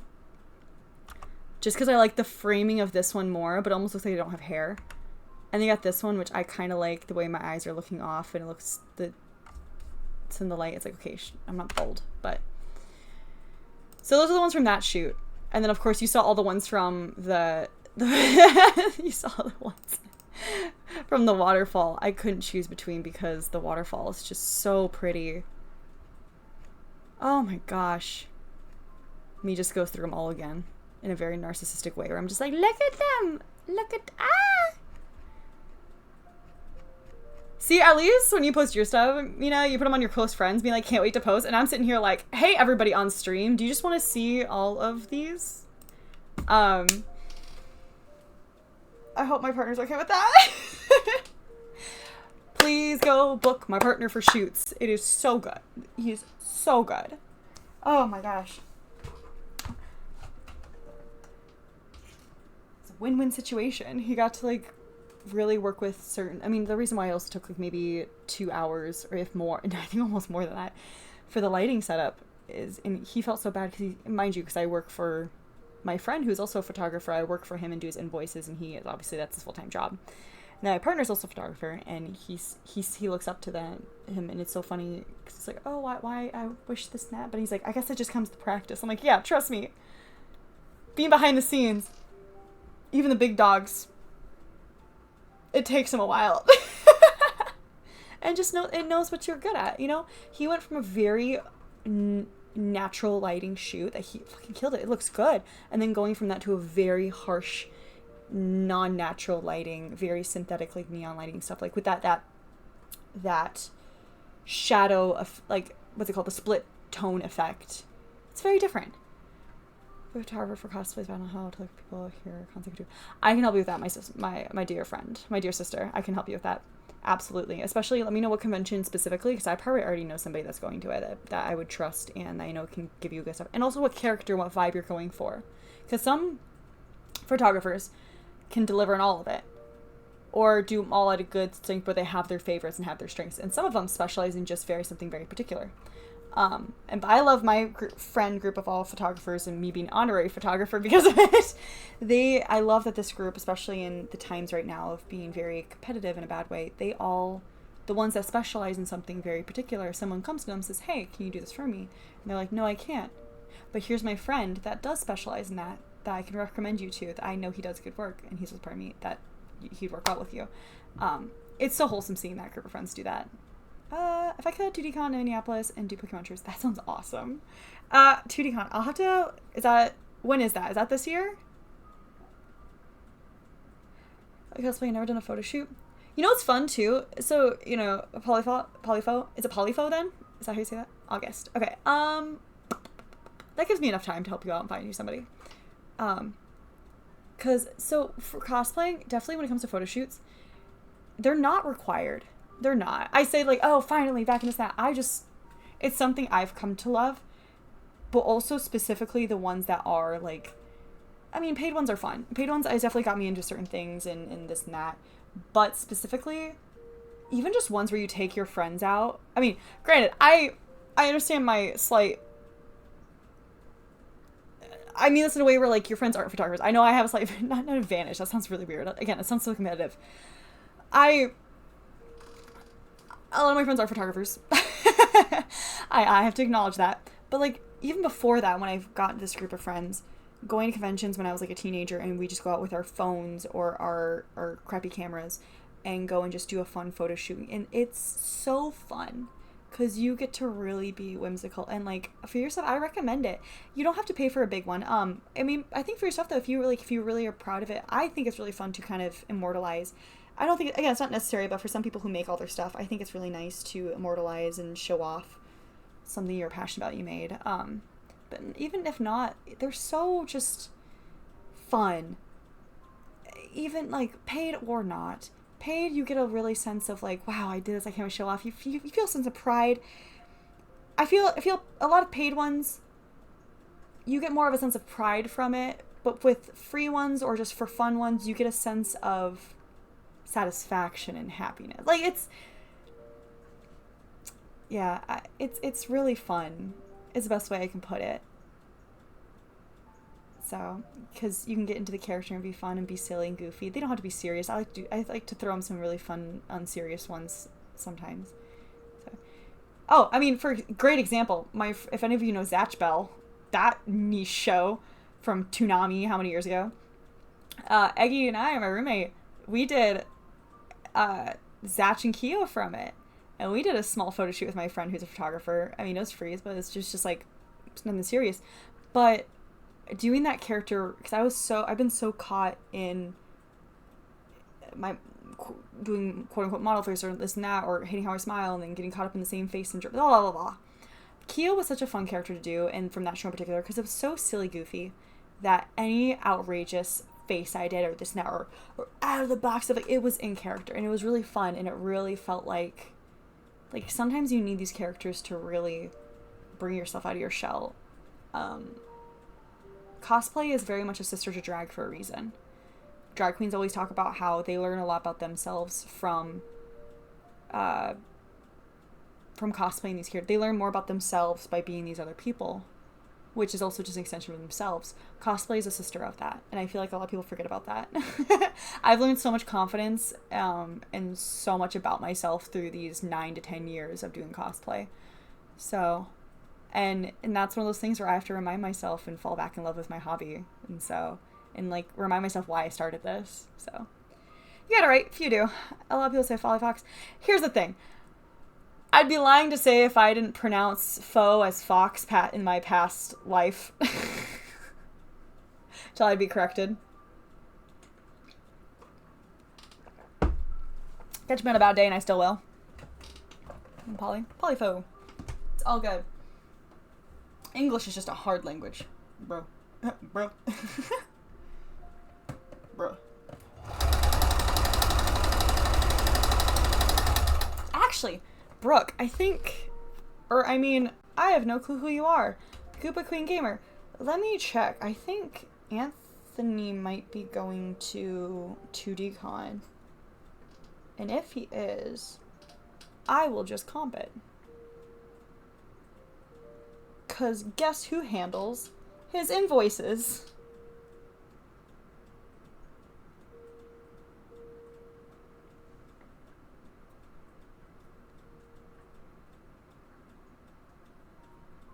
Never mind. As far as I know. But I know people who would go to it. Tee. Okay, but I will still give you a discount that at least. That man owes me.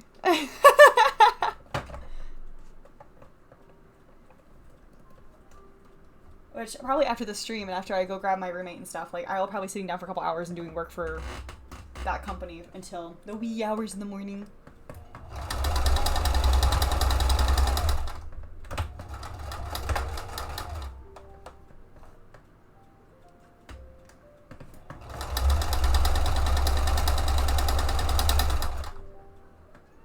Yeah?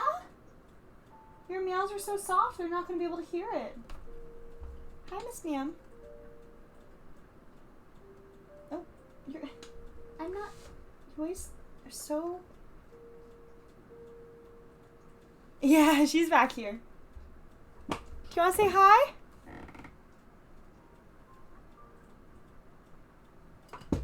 I wish I could pick her up. She hates being picked up. Back in my day. AOL days. Oh, buddy. Yeah, I'm aware. I do. It's all right. I told this one girl at my work, and I forgot that she's 18, and I forgot we have a 7 to 8 years age gap. And the music in the radio has been consistently more and more like Black Eyed Peas, old Kesha, like old Katy Perry, like Rihanna from 2010. I was like, oh my god, recession pop really is back. And they're like, what's a recession? And I was like, oh my god, sweet child, when were you born? And they're like, 2007. I was like, oh my god, we were 8 years apart. I was like, what do you mean? You were in diapers when I was playing Just Dance.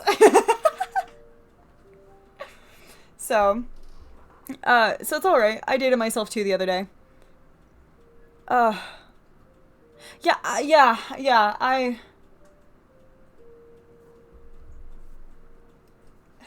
Hi, Miss Ma'am. You begging for pets?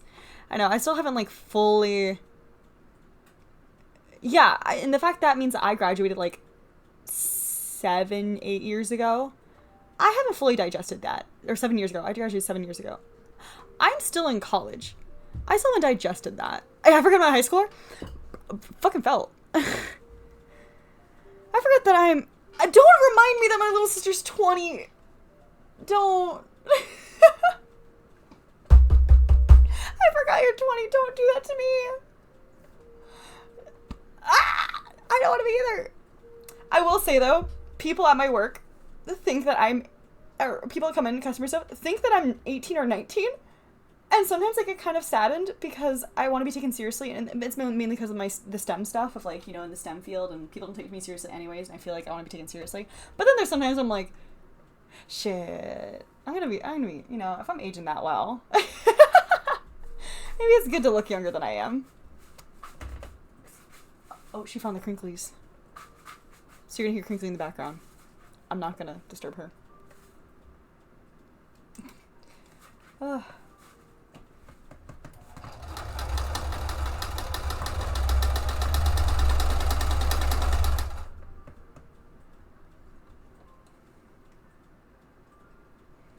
I know. Unfortunately, though, I talk like I'm in my 30s, and I look like I'm in my teens still, like 18, 19. So the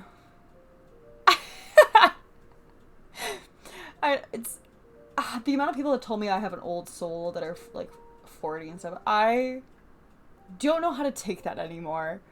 Or it's so funny though, because I have a lot of friends who are in their 30s. And so I guess that just goes to show too. It's like, I guess I have an old soul, but I have a lot of friends that are in their 30s. And so when I talk to someone and we start like, what's it called? We start like, oh, I like you, like we're becoming friends and stuff. They're like, well, how old are you? And I'm like, I'm 25, 26, I'm 25. And they're like, oh my God, I'm 31. I'm like, great, so is my best friend. Does not mean we can't be friends. But I mean, trust me, I see other 25-year-olds and I'm like, I see why you would judge me. I forgot that I'm still under my parents' insurance because I've been paying my own insurance with all of my jobs since I was 18, like full-time insurance and benefits and paying taxes and I have a 401k. Like, it's one of those things. Yeah, no, bro. When like certain people, God, I think what hits me the most is that one of our family friends of ours, her daughter, I saw her when she was born, and then I see her around being in her teens now. I'm not okay. It really hit me realizing, hearing a song from the other night, and stuff, and like it was from 2010. I was like rocking. I was like, or not even just 2010. It was like just stuff from the 2010s and stuff, and like I said, the recession pop, and including also stuff like Black Eyed Peas and stuff, and like I was just jamming out, and then I was like, yeah, that was only, oh my God, 15 years ago. I don't want to talk about it.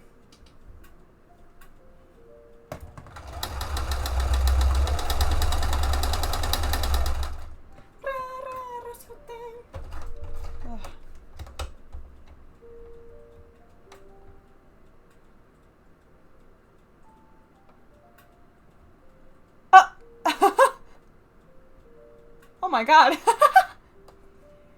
For context, was it like after you mentioned you would go to conventions, or is it just out of nowhere? I've definitely gotten a whole thing about, like, I think it's mainly because of what I see is the groups of, like, the cis, straight, normies people that I see that tend to demonize, like, turning 30 and, like, past that and stuff. Which, I mean, it feels bad for someone like me who's spent how many years, like, trying to get my degree and stuff and hustling and this and that and working her ass off and then feeling like, oh, am I missing the best years of my life to, like, being out partying and stuff?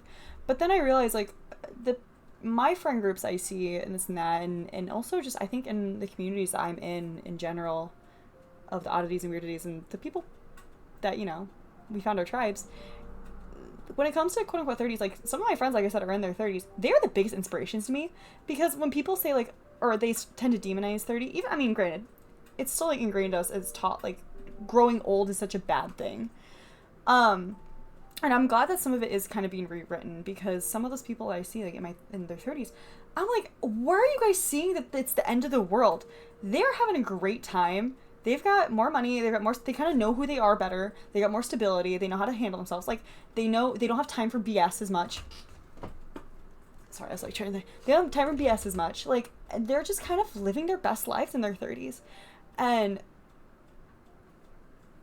yeah, I kind of get mad now when people are just like, oh my god, my 30s. And I'm like, first of all, if maybe you peaked in high school or college, maybe, yes, maybe. But honestly, half of my friends, freaking, you know, like, they're either getting close to that or past it and stuff, if not into their late 30s, living their fucking best life.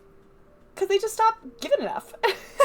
But also they know themselves and their boundaries and this and that. Like, I explained it. I mean, or just, you know, I am cringe, but I am free, and what are you gonna do about it?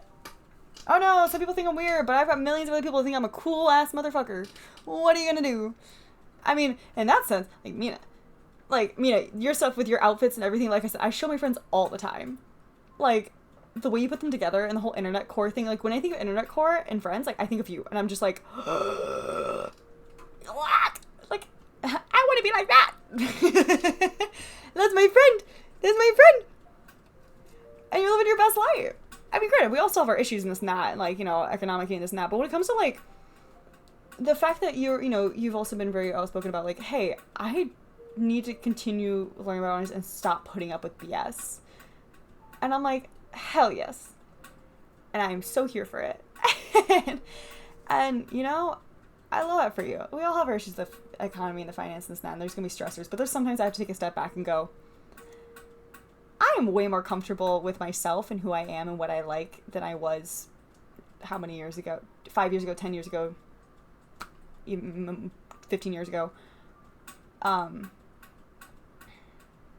Yeah, my 30s were my 20s with money. My 40s, I learned my warranty ran out my 20s. Yeah, unfortunately, some of the my coworkers that are in their 50s and 60s, and they saw how many pills I take, and that they're like, I'm sorry, you said you left the military because of what? I was like, my knees. They're like, you're 25. I was like, yeah. I have a lot of body regulatory issues that I'm taking medications for, and also some that are not curable, but I just have to kind of deal with. They're like, you're in your 20s. I was like, yeah, don't remind me. I'm trying to work with it, man. And they're like, you're so young. And I'm like, yes, I know. But also, Mina, I'm so sorry. Hopefully none of that came off weird or bad. Like, I meant that, because I know you're not, like, an angel. I just meant, like, when it came to, like, people that I look up to, because they're just like, I know who I am, and I'm gonna pursue it, and commit to it. Fuck being cringe, you know? Cringe is not a real thing, because I'm cool. Because sometimes you go cringe so far until it becomes cool. And that's you. And I look up to you. So, I didn't mean to, like, put you on a pedestal or put you on blast. I just want to let you know. No, it's not weird. Okay. I'm just wondering, because sometimes I worry that, like, oh, hopefully that came out right. Good. I'm glad. So, and that's why we love Karia and Juice. They're like, yeah, we become international stars now. I'm still gonna post some weird ass shit. And they're just so authentic and wholesome, and I love it. the Vibe Boys are the same way. You should look into Iceland's entry this year, Mina. If you haven't watched it, I recommend I think you'd really appreciate Iceland's entry. They're a bunch of Gen Z. They're 2 Gen Z brothers. Is it Gen Z or Gen X? Fuck. What's the newest one? Is it Gen Z? Gen Z. 2 Gen Z brothers, and they're the definition of like, yeah, we're Gen Z, but like, we're on the biggest stage, but also we're gonna play some Minecraft and post about it. And it's Gen Alpha. Is it Gen Alpha? God, I don't even know anymore. I'm old. Dakota, don't you have 2 science? Aren't you basically getting 2 science degrees? I don't want to talk about it. But their whole song was very like, it's basically like, they call it the boat song, but it is a thinly veiled metaphor for like the boat being like, we're gonna row and row, we don't care, like we're gonna get to our stuff. It's a very catchy song too. It's very danceable. Very metaphor for like getting through your struggles and depression and stuff. But then, you know, again, there's international stars now, and they're like, we're gonna go post Minecraft. You guys want to come join? Their sense of humor to me is amazing. And they're just, every time they get on their story, just like, all right, chat. So this thing, in my eyes, they're like the different timeline for the different, like, the Paul brothers, where like they're actually so much more wholesome and down to earth, and like they kind of got that humor, but they do not bother anybody, and they kind of got that quote unquote cringe humor, but they're like, yeah, but we accept it, and they're not making anybody mad, and they're so wholesome. I love them. And they put Minecraft visuals. They put Minecraft visuals into their Eurovision performance. It's so good. Let's go. They stole my heart. They're so precious.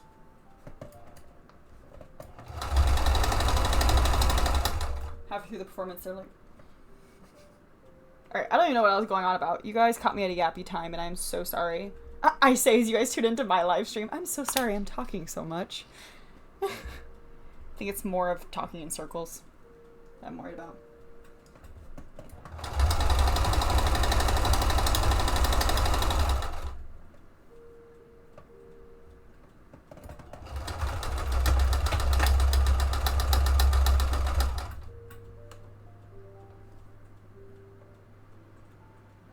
Oh, no, you're fine. Baby, you're fine. This is totally fine. I love when people are asking me stuff. I love to talk. And usually I can talk while sewing. I just think that there's so much chugga-lugga-lugging tonight on this thing. Nah, so don't ever apologize. I love talking to y'all. This is your show. You're here to talk. And we're just here to watch the talk and talk and talk and the talk. Wait, watch the talk and talk the talk. I appreciate it. Thank you.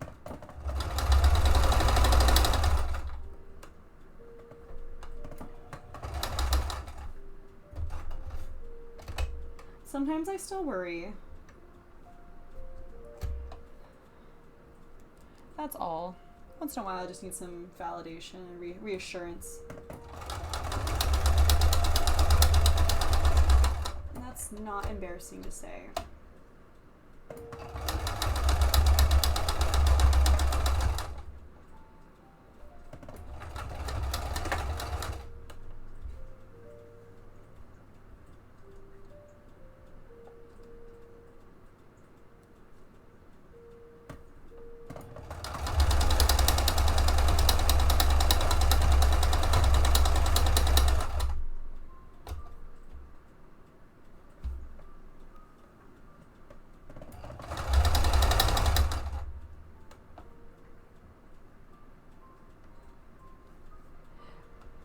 I think I decided too that I'm going to be posting these VODs on YouTube just for backlog, just for shits and giggles, honestly. Even if the first, 20 is like complete silence, I'm fine with it.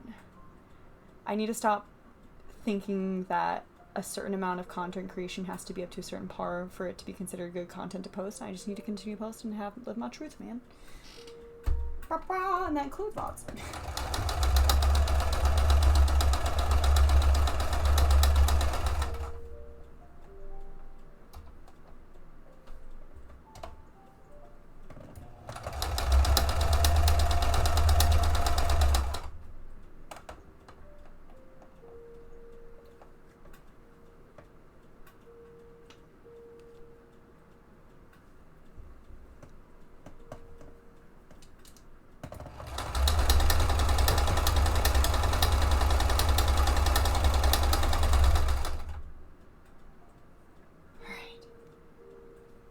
Also, Brooke, how busy are you nowadays?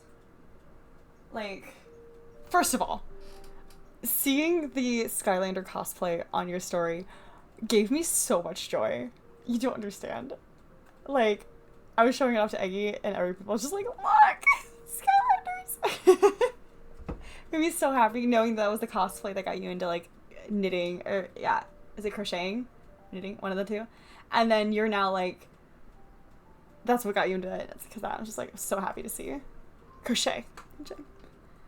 I'm working for 3 years. Gotcha. I will probably write that down or resend it to me in like a Discord message. It was. It's the Skylanders people. That makes me so happy. Actually, I'll DM and thank you.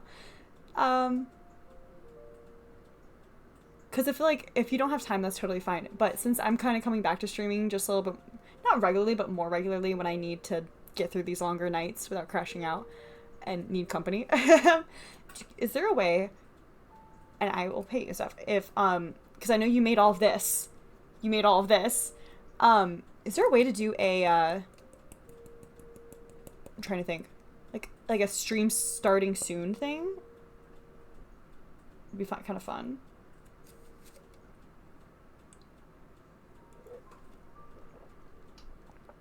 We all play Skylanders up to the draft team. That's awesome! Yeah, I feel like in designs. No pressure, no rush. It's only when you have extra energy and time too. There's absolutely no pressure. You don't show off more of your stuff. So I need to sketch on my tablet when work's slow. That's real. I'm looking for different jobs right now because I have definitely. It's actually not even the customers that's causing me to crash out more and more at my job. It's the, hey, the next week's schedule didn't come out until the day before it started that week's schedule, so I didn't know until the night before that I was working the next day. Kind of mismanagement that's driving me insane.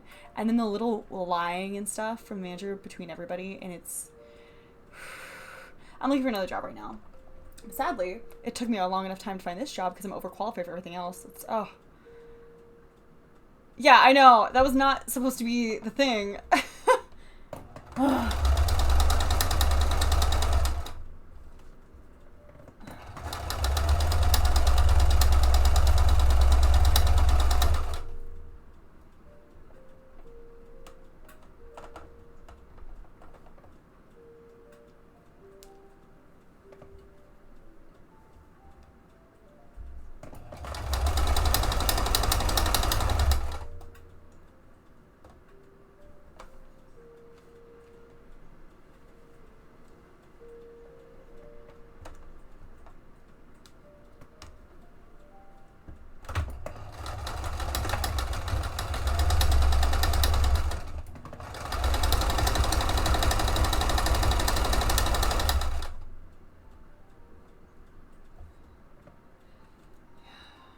They won't even offer me more than like 20 hours of this job, and I've been working for something to really stockpile cash for the next semester and stuff and work overtime and things, and I can't even find one, a job, and two, find a job that even offers me full-time. So I can't even find number three, I can't find something that offers me overtime.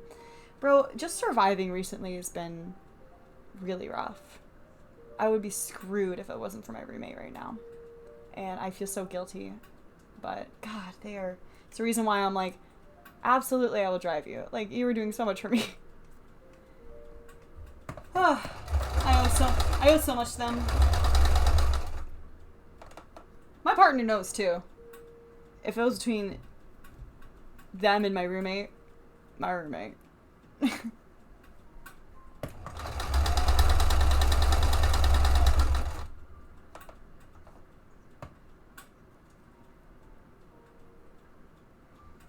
Yeah.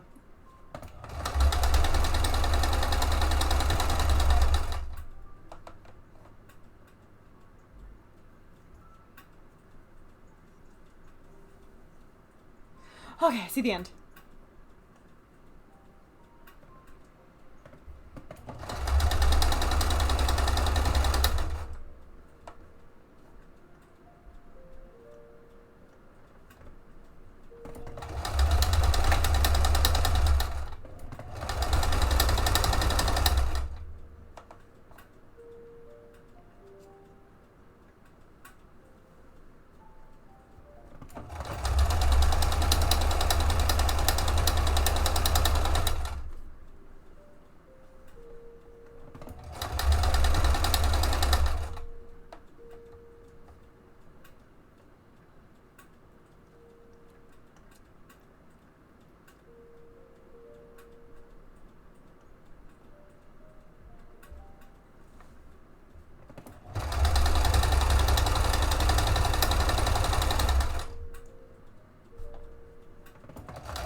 I love how weird my YouTube hyperfixations tend to go into cycles. Recently, it's been British people reacting to American weather. I don't know why, man, but I forgot that technically most, like 90% of the tornadoes in the world are in the US. Makes sense, honestly, with how our weather systems are. But I forget, I mean, even within the US, some people don't know, but especially people across the pond are like, I'm sorry, what is this? And they like will react to like tornadoes in the US, and they're like, what the fuck? So I've been reacting to people on Twitch react to like British people reacting to that, or some like specific like videos about like accents or those. Hey, I forget how big the states are compared to most countries over the pond. Like a lot of our states are actually the size of their countries. So it's fascinating. I'm like, oh, like we are so like uncultured, and it's like, oh no, we are generally a Europe all by ourselves. If not more. I'm like, insane. Oh. People playing Magic the Gathering right now? Real. He's been watching people open packs of the Pokemon card game, but like the online one, the Pocket Edition. That and like Smosh games and stuff, but Comfort, regular stuff.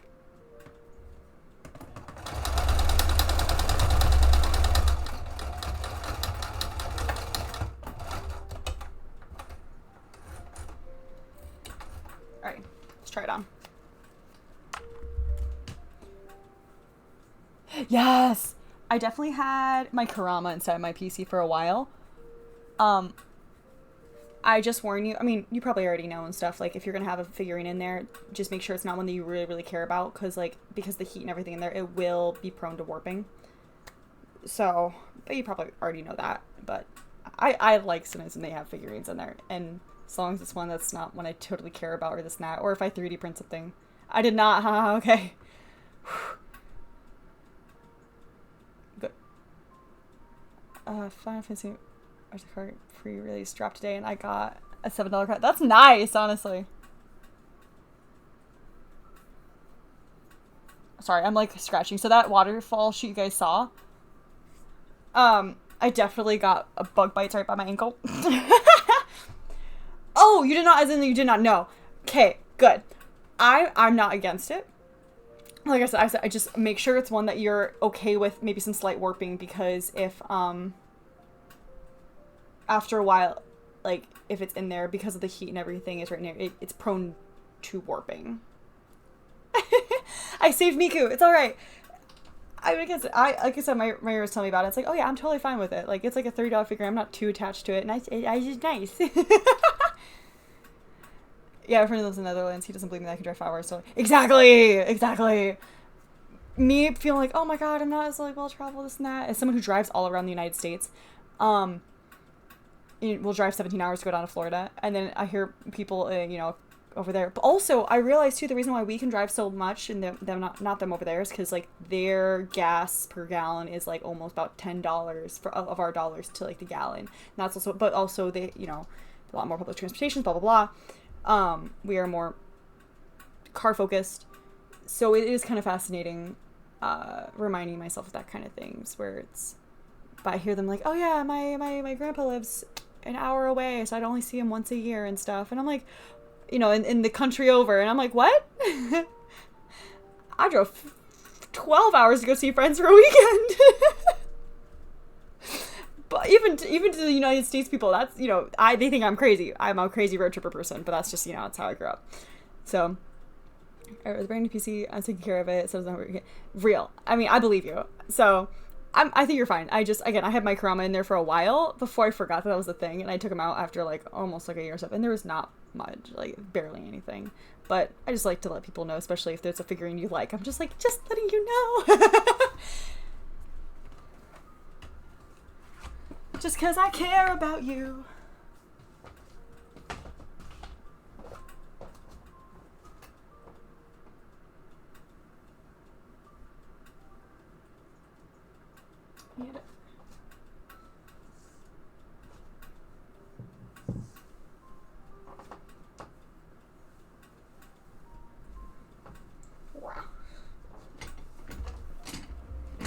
Thank you. I'll keep an eye on her from time to time. Yes, yeah, you'll be fine.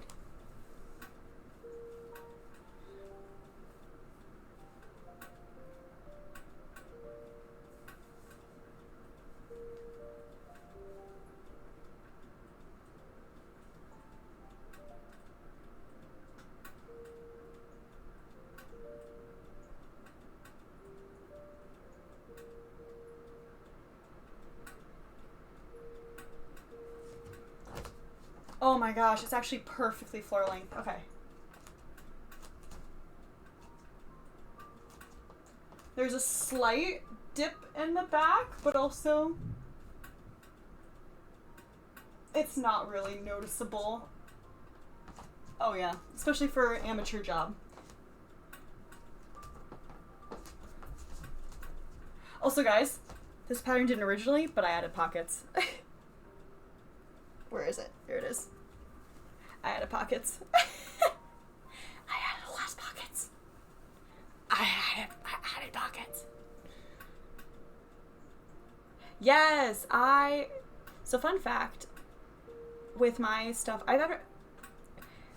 fun fact, I actually printed 99% of everything I've ever printed in PETG, just because that's what I learned how to print in, and that was like my default, actually. I got used to printing, I forgot that PLA is an option sometimes when that is like usually everyone else's default. PETG is great if you just want to print out something fun and cute and stuff and put it in your computer stuff and you never have to worry about it melting. PETG is the way to go. And it's pretty cheap.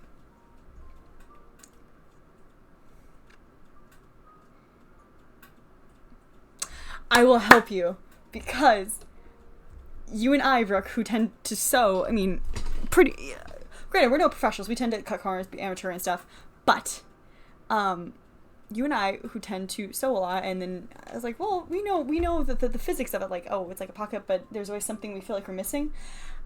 I have something to help us. Because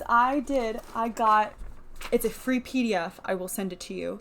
And you print it out. And so it actually has this here. You print it out. This is where you start the pocket. You measure out on the seam where you want to put it, and you obviously take out the seam, and it'll tell you kind of how to do it. To actually sew it together, I could teach you that myself.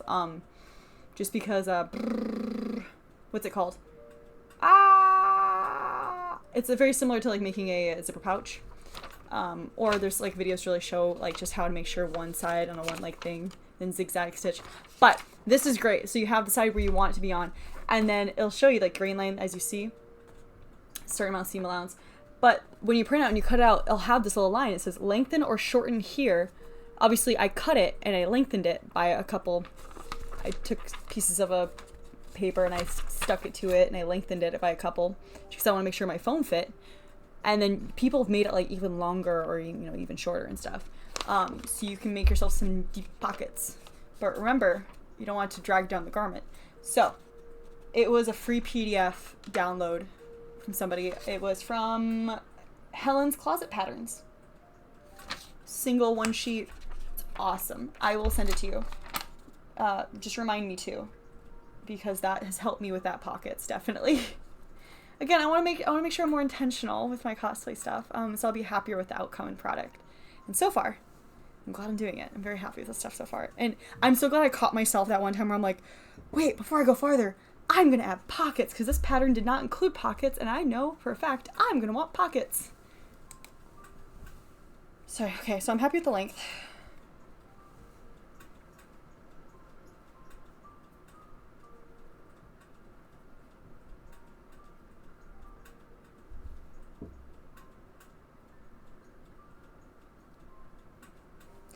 PET, same plastic as soda bottles, so recyclable. Yes! That's what I loved about it too, is that the way that it had quote-unquote less waste and it was more durable. And compared to PLA, at least as the spools, I felt like it was almost the same price. Maybe I'm wrong, maybe if it's just a couple dollars extra. It was worth it. It was so worth it. I love PETG so much.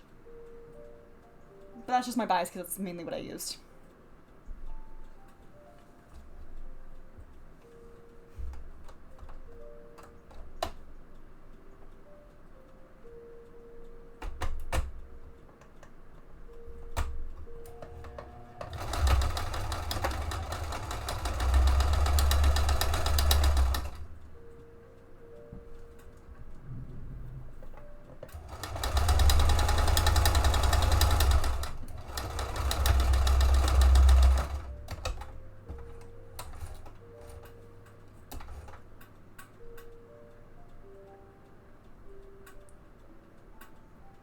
I also love the videos of when you mentioned plastic soda bottles and stuff. I love when people had those little machines where they would take something like a big soda bottle and they would cut it and unwrap it and spiral and basically condense it into PETG filament for their 3D printers. I was like, that is fascinating. They really took like recycling to their own hands. They're like no. And this is like mad. I'm rooting for you, girl. Oh yeah, everything's different. Where did I put things? Me, who tends to love to rearrange, but then I'm mad when I can't find anything when I'm the one who moved it.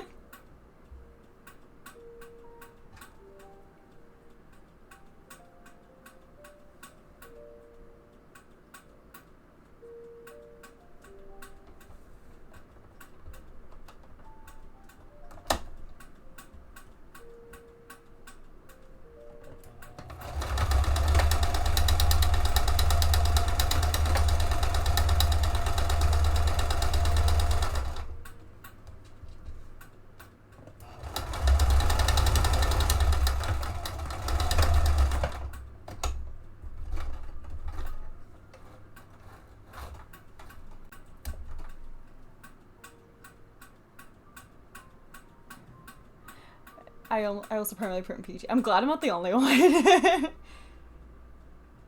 I was, oh, this. I'm like, oh, I forgot. I forget that people print other stuff for mainly PLA. I learned to print ABS before I learned it. Yeah, ABS fascinates me, but I do not trust myself to print ABS myself.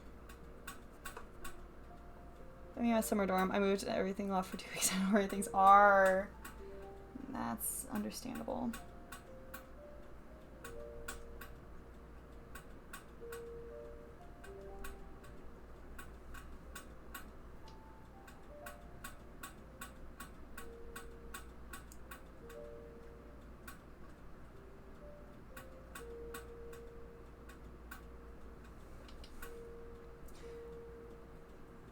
I think I'm gonna put some, those snaps are not holding up as well as I hoped. I'm gonna put some Velcro in between to solidify it.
I need a new video. Well, my other one's done.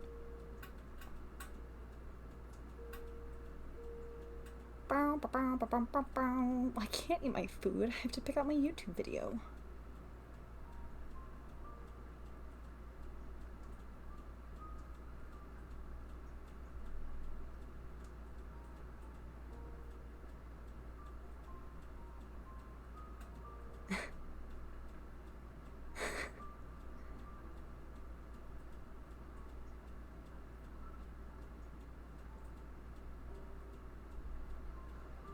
I don't know what I want to watch.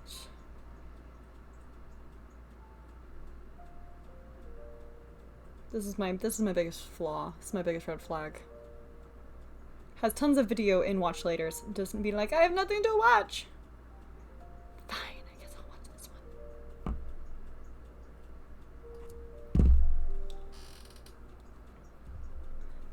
Well, I will stay in chat. That's very understandable. Have a good night. I really appreciate your company here. Definitely gave some very wonderful, insightful stuff for the conversation. It was a pleasure having you here tonight. Please go get some sleep so you can get a decent day at work tomorrow. I'm a hypocrite myself, and I may not be getting a lot of sleep, and that's my own issue, though. Please don't be like me. Love my husband, but he did. I can't imagine you see it at work. It's driving me nuts. Oh, that's understandable.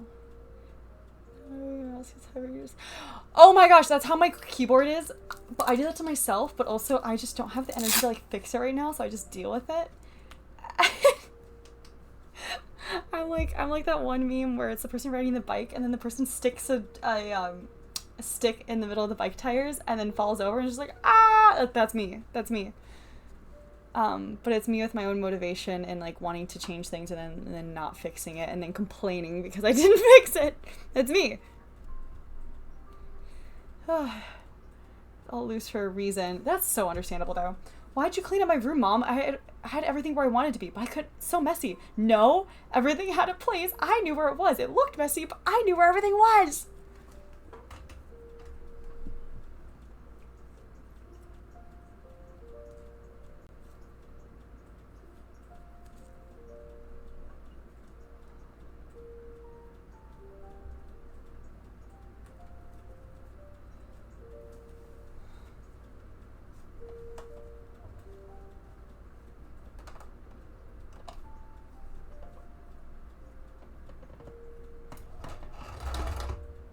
Okay, I'm straight stitch. Oh, thank you.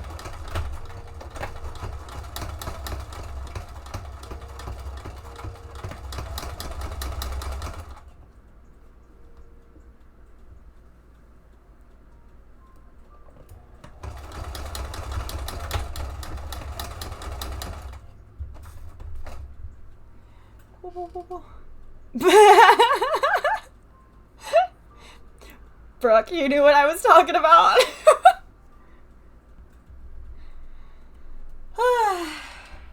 Gotta laugh about it now.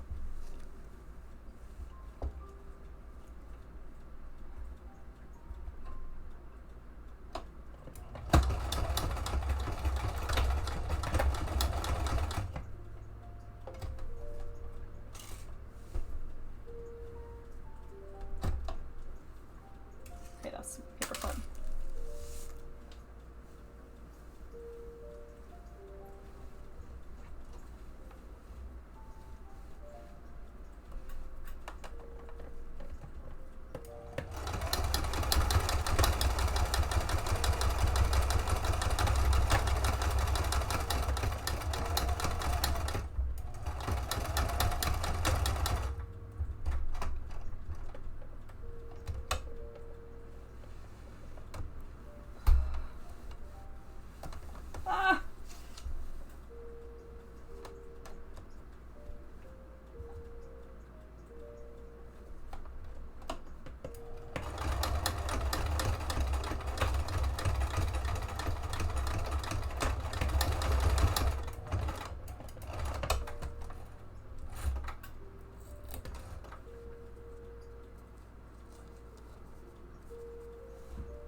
I had stream stuff to do, but now I gotta redo the damn wires.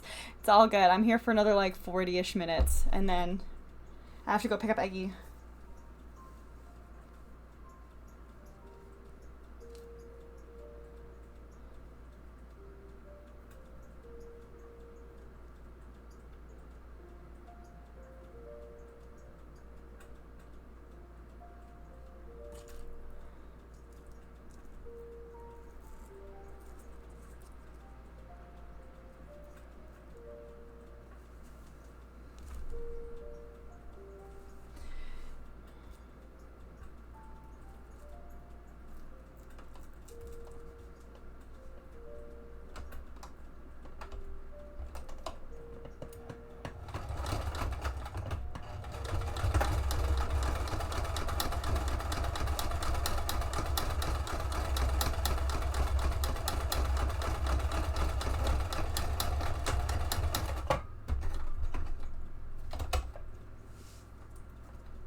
on again.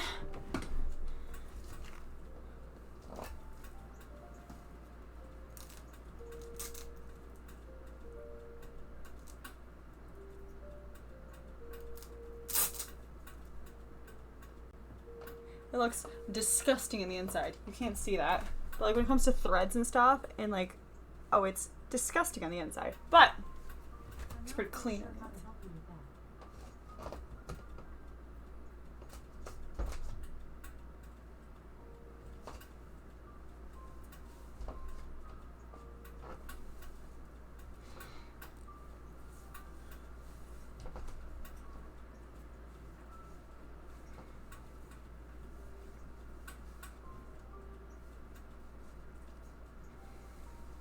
All right.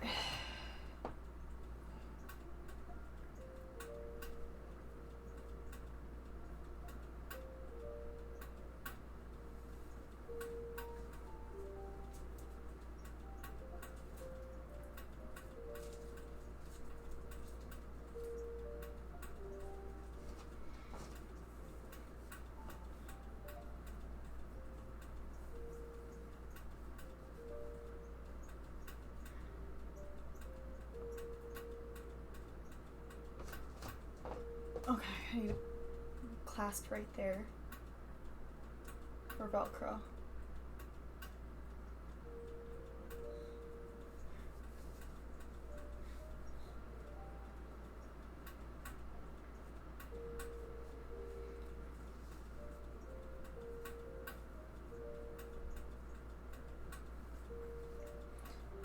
I wish I could fold this over one more time on the top belt, but I really like that width. I kind of want to fold it over once more and do a seam.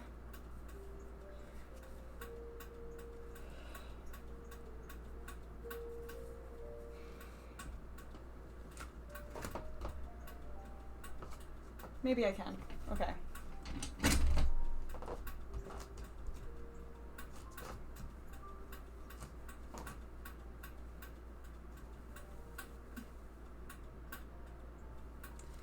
Now I wonder if those clasps and the Velcro are heavy.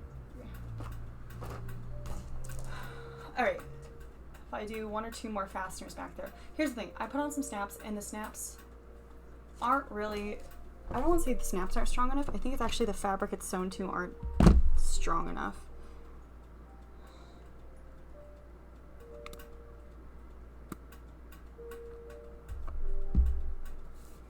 But, okay, I might do a little bit seam and bring it down. Okay.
Okay, I might just put it there.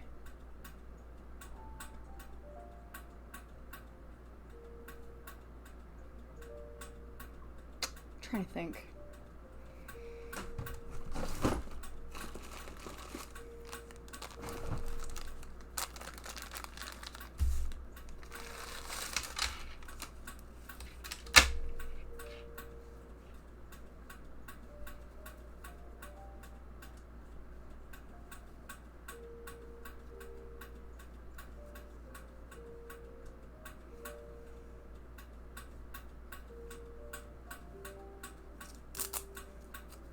I'm gonna bring it in an extra inch or so.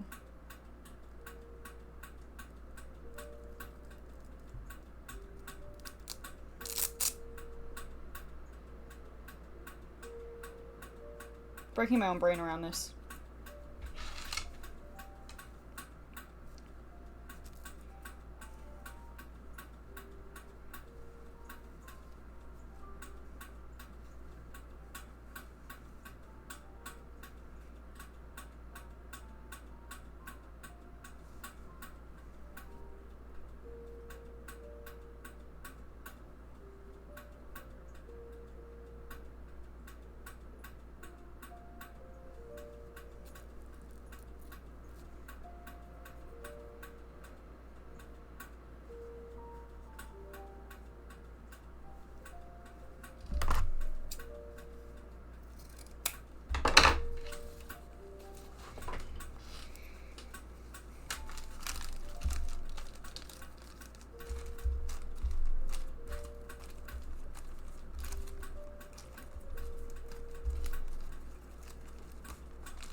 It's not clean, but I don't care.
Ooh, to hot glue or to actually sew? Sadly, I will actually sew.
God, it's so messy on the inside.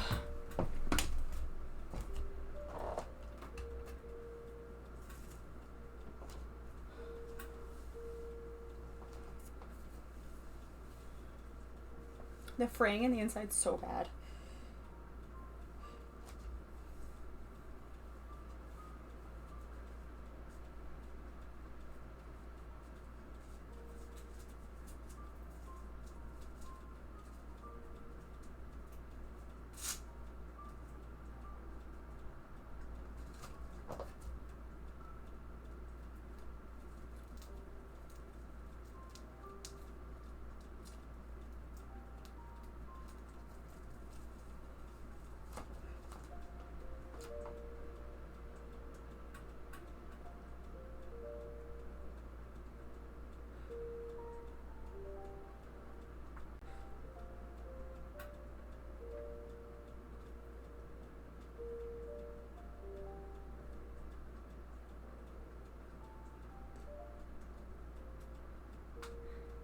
Snaps backwards.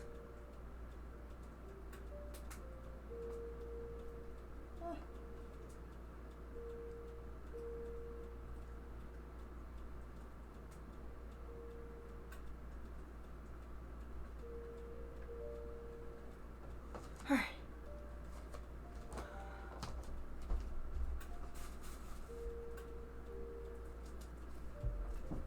All right, I feel a lot better with that. The top, I want to stop the fraying, but other than that, I think the bottoms are, the skirt is finally done.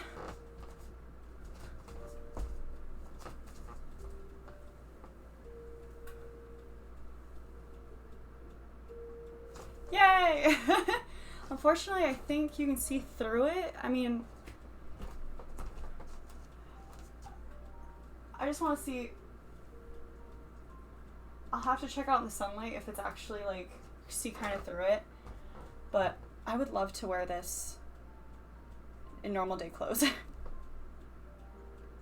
Like, that's why I like want to take more time to really enjoy my sewing process of certain stuff for cosplay, because I would love to actually wear some of the stuff as like normal clothes. Like, damn, even with this top, like, it's kind of pretty.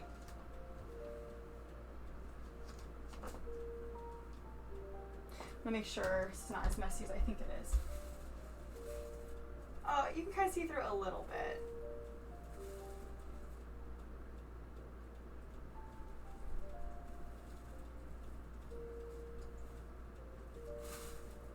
I mean, I'm gonna wear my my spandex shorts underneath it anyways for cosplay, but yeah.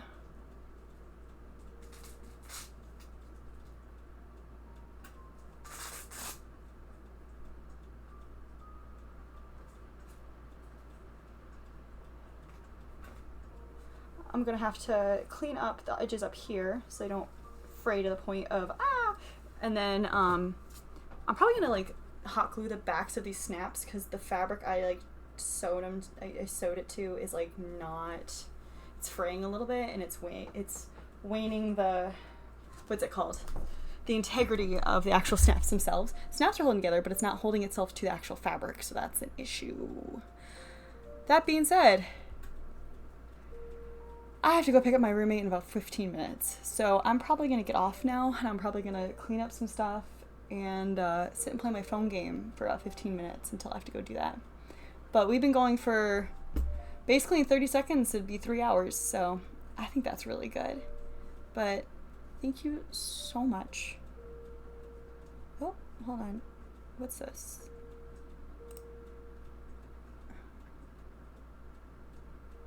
Oh. I was just, it's Streamlabs giving me overlays. Alright. Yay! I know. I really appreciate you guys coming in tonight because what I thought was going to be a really boring stream by myself, I'm really glad you guys are here and end up being really nice. So, alright. I will let y'all go for the night as it is 1:30 a.m. here and I'm already crazy enough. So, I love y'all. Peace out. I don't know when I'll stream next. If they consistently don't schedule me for, what's tonight? Friday night? Friday-ish nights. We'll see. It's usually, this will probably just happen when Aggie's at work, but I also don't work. So those few times it happens. All right. I love y'all. Bye.